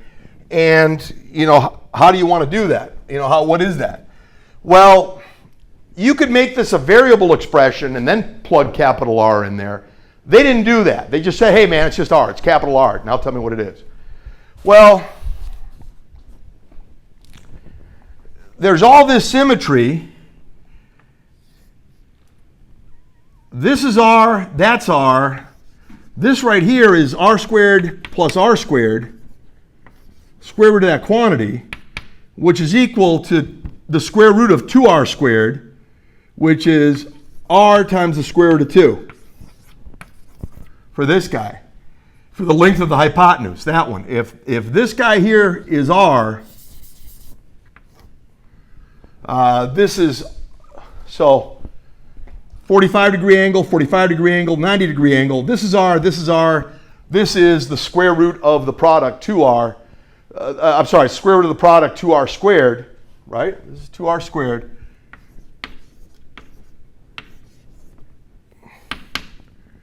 Okay, so it goes to that. So we know that. And that's going to be R times square root of 2. Okay, well, everybody's in the Y direction. What is that? Well, it's KQ, K total Q. Well, KQ is K lambda times 2 pi r. Lambda times 2 pi r is the big Q. Lambda times 2 pi big R is equal to the big Q. Divided by R squared plus R squared, divided by the square root of the sum R squared plus R squared, which is the square root of the sum R squared plus R squared squared, because you want to know what that distance is. What's that distance? That's the length here. So what's this thing? What's this length squared? It's that guy squared, which is R squared times 2. So it's 2R squared. And what angle is this going? What's going on here? Yeah, the only place that it makes a difference, if they say positive or negative, they didn't really specify positive. They did not specify positive or negative charge. We'll assume positive then. All these guys are doing this. They cancel. You just got that. Good. If that is what it is right here,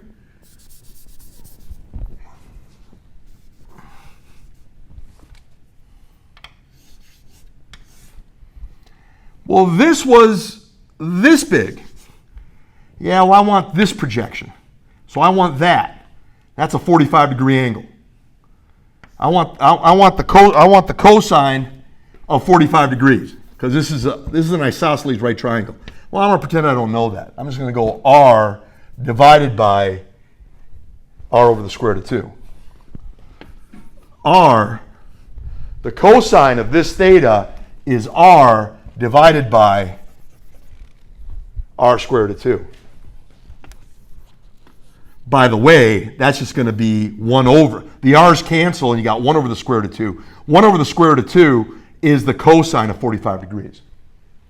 So that's not, that works too. That works too. To make the long story short, I guess you could say here, you got, these guys are going to cancel.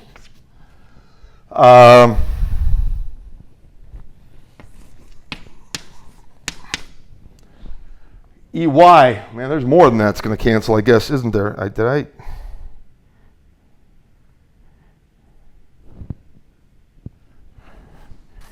Yeah, for some reason, I don't think that should be the answer. There might be a mistake in my actual key here, or the key that I looked at. That is 61.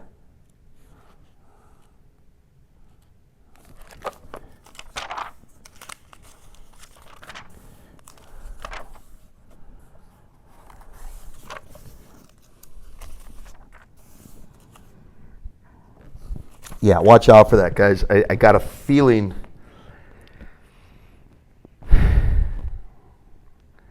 Really trying to look at this thing. That's 2R squared, square rooted. That's still 2R squared. That's 2R squared. The square root of 2R squared is 2R squared. Yeah, I got a feeling there's more than this, guys. For some reason, I think there's a mistake on that, and that's on me. If indeed that's true, let me just check.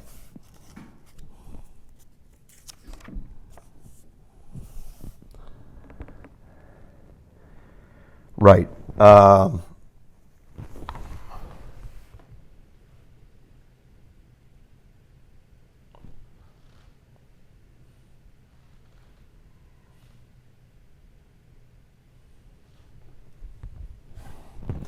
Right. They have the same answer that I have, and I think we're both wrong. The people who did the key and I are wrong, it looks like.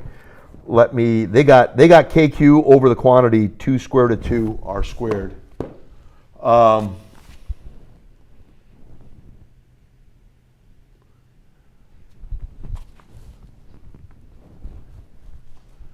Oh, okay. Right. No, there's nothing wrong there. There's nothing wrong there. What they could do a couple things here. What they had done is, I think that we can look at it a couple ways actually. KQ. Okay, yeah, this shouldn't be okay. This should be all right. Let's talk. You can write it like this.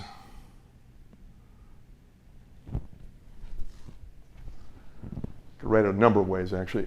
You can write it like this. The way I had written it.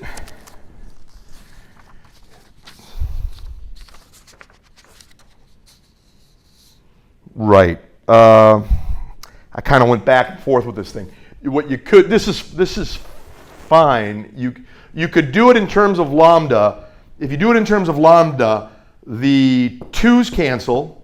If you leave lambda present, the 2's cancel.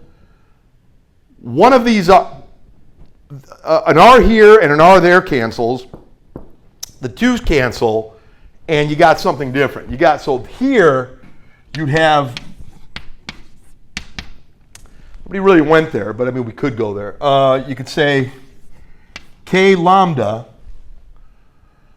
the 2's cancel, the R's cancel, K lambda pi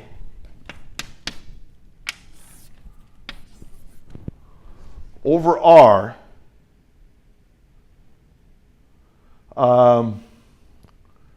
square root of 2.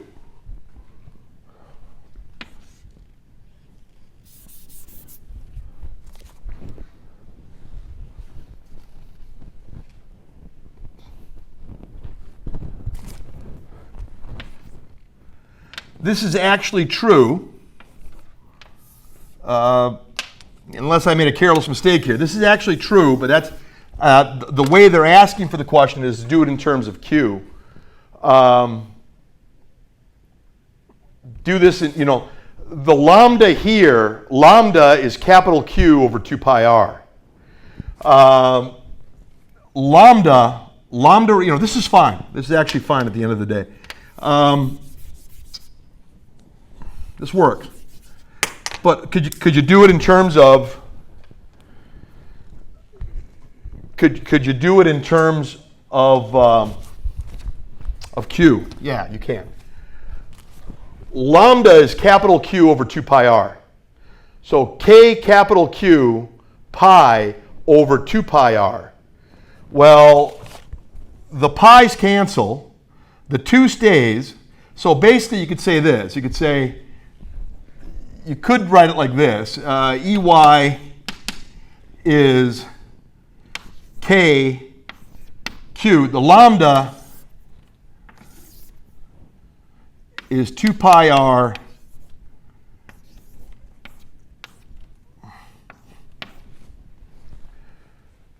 Q over 2 pi r. Then you got the R square root of 2 right here. You get the R square root of 2 right here, and you got the pi right here. Well, if that's the case, yeah, I mean, lambda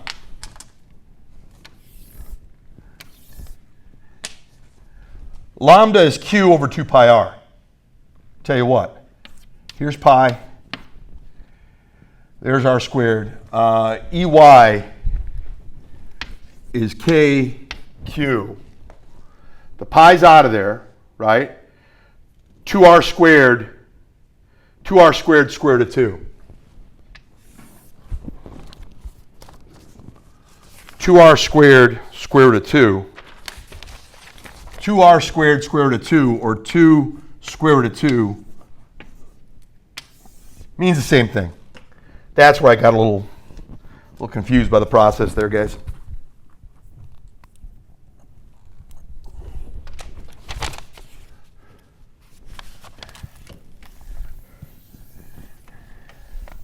Now, if they give you actual numbers, go ahead. If they're giving you actual numbers, you guys,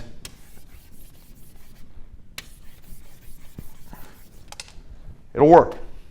It'll work. I don't think they actually gave actual numbers there. I just want to see if you can do it. Okay, as I said, guys, I may have, I can't remember, I guess you'll see it, and when you look at the film, I may have circled 81 and 82, but I'm going to have that scroll, I'm going to have the actual document regarding 81 and 82 scroll for everybody at the end of the video. So you'll have coverage of it that way. Okay, that's about it. We'll talk again. Thank you very much for your time.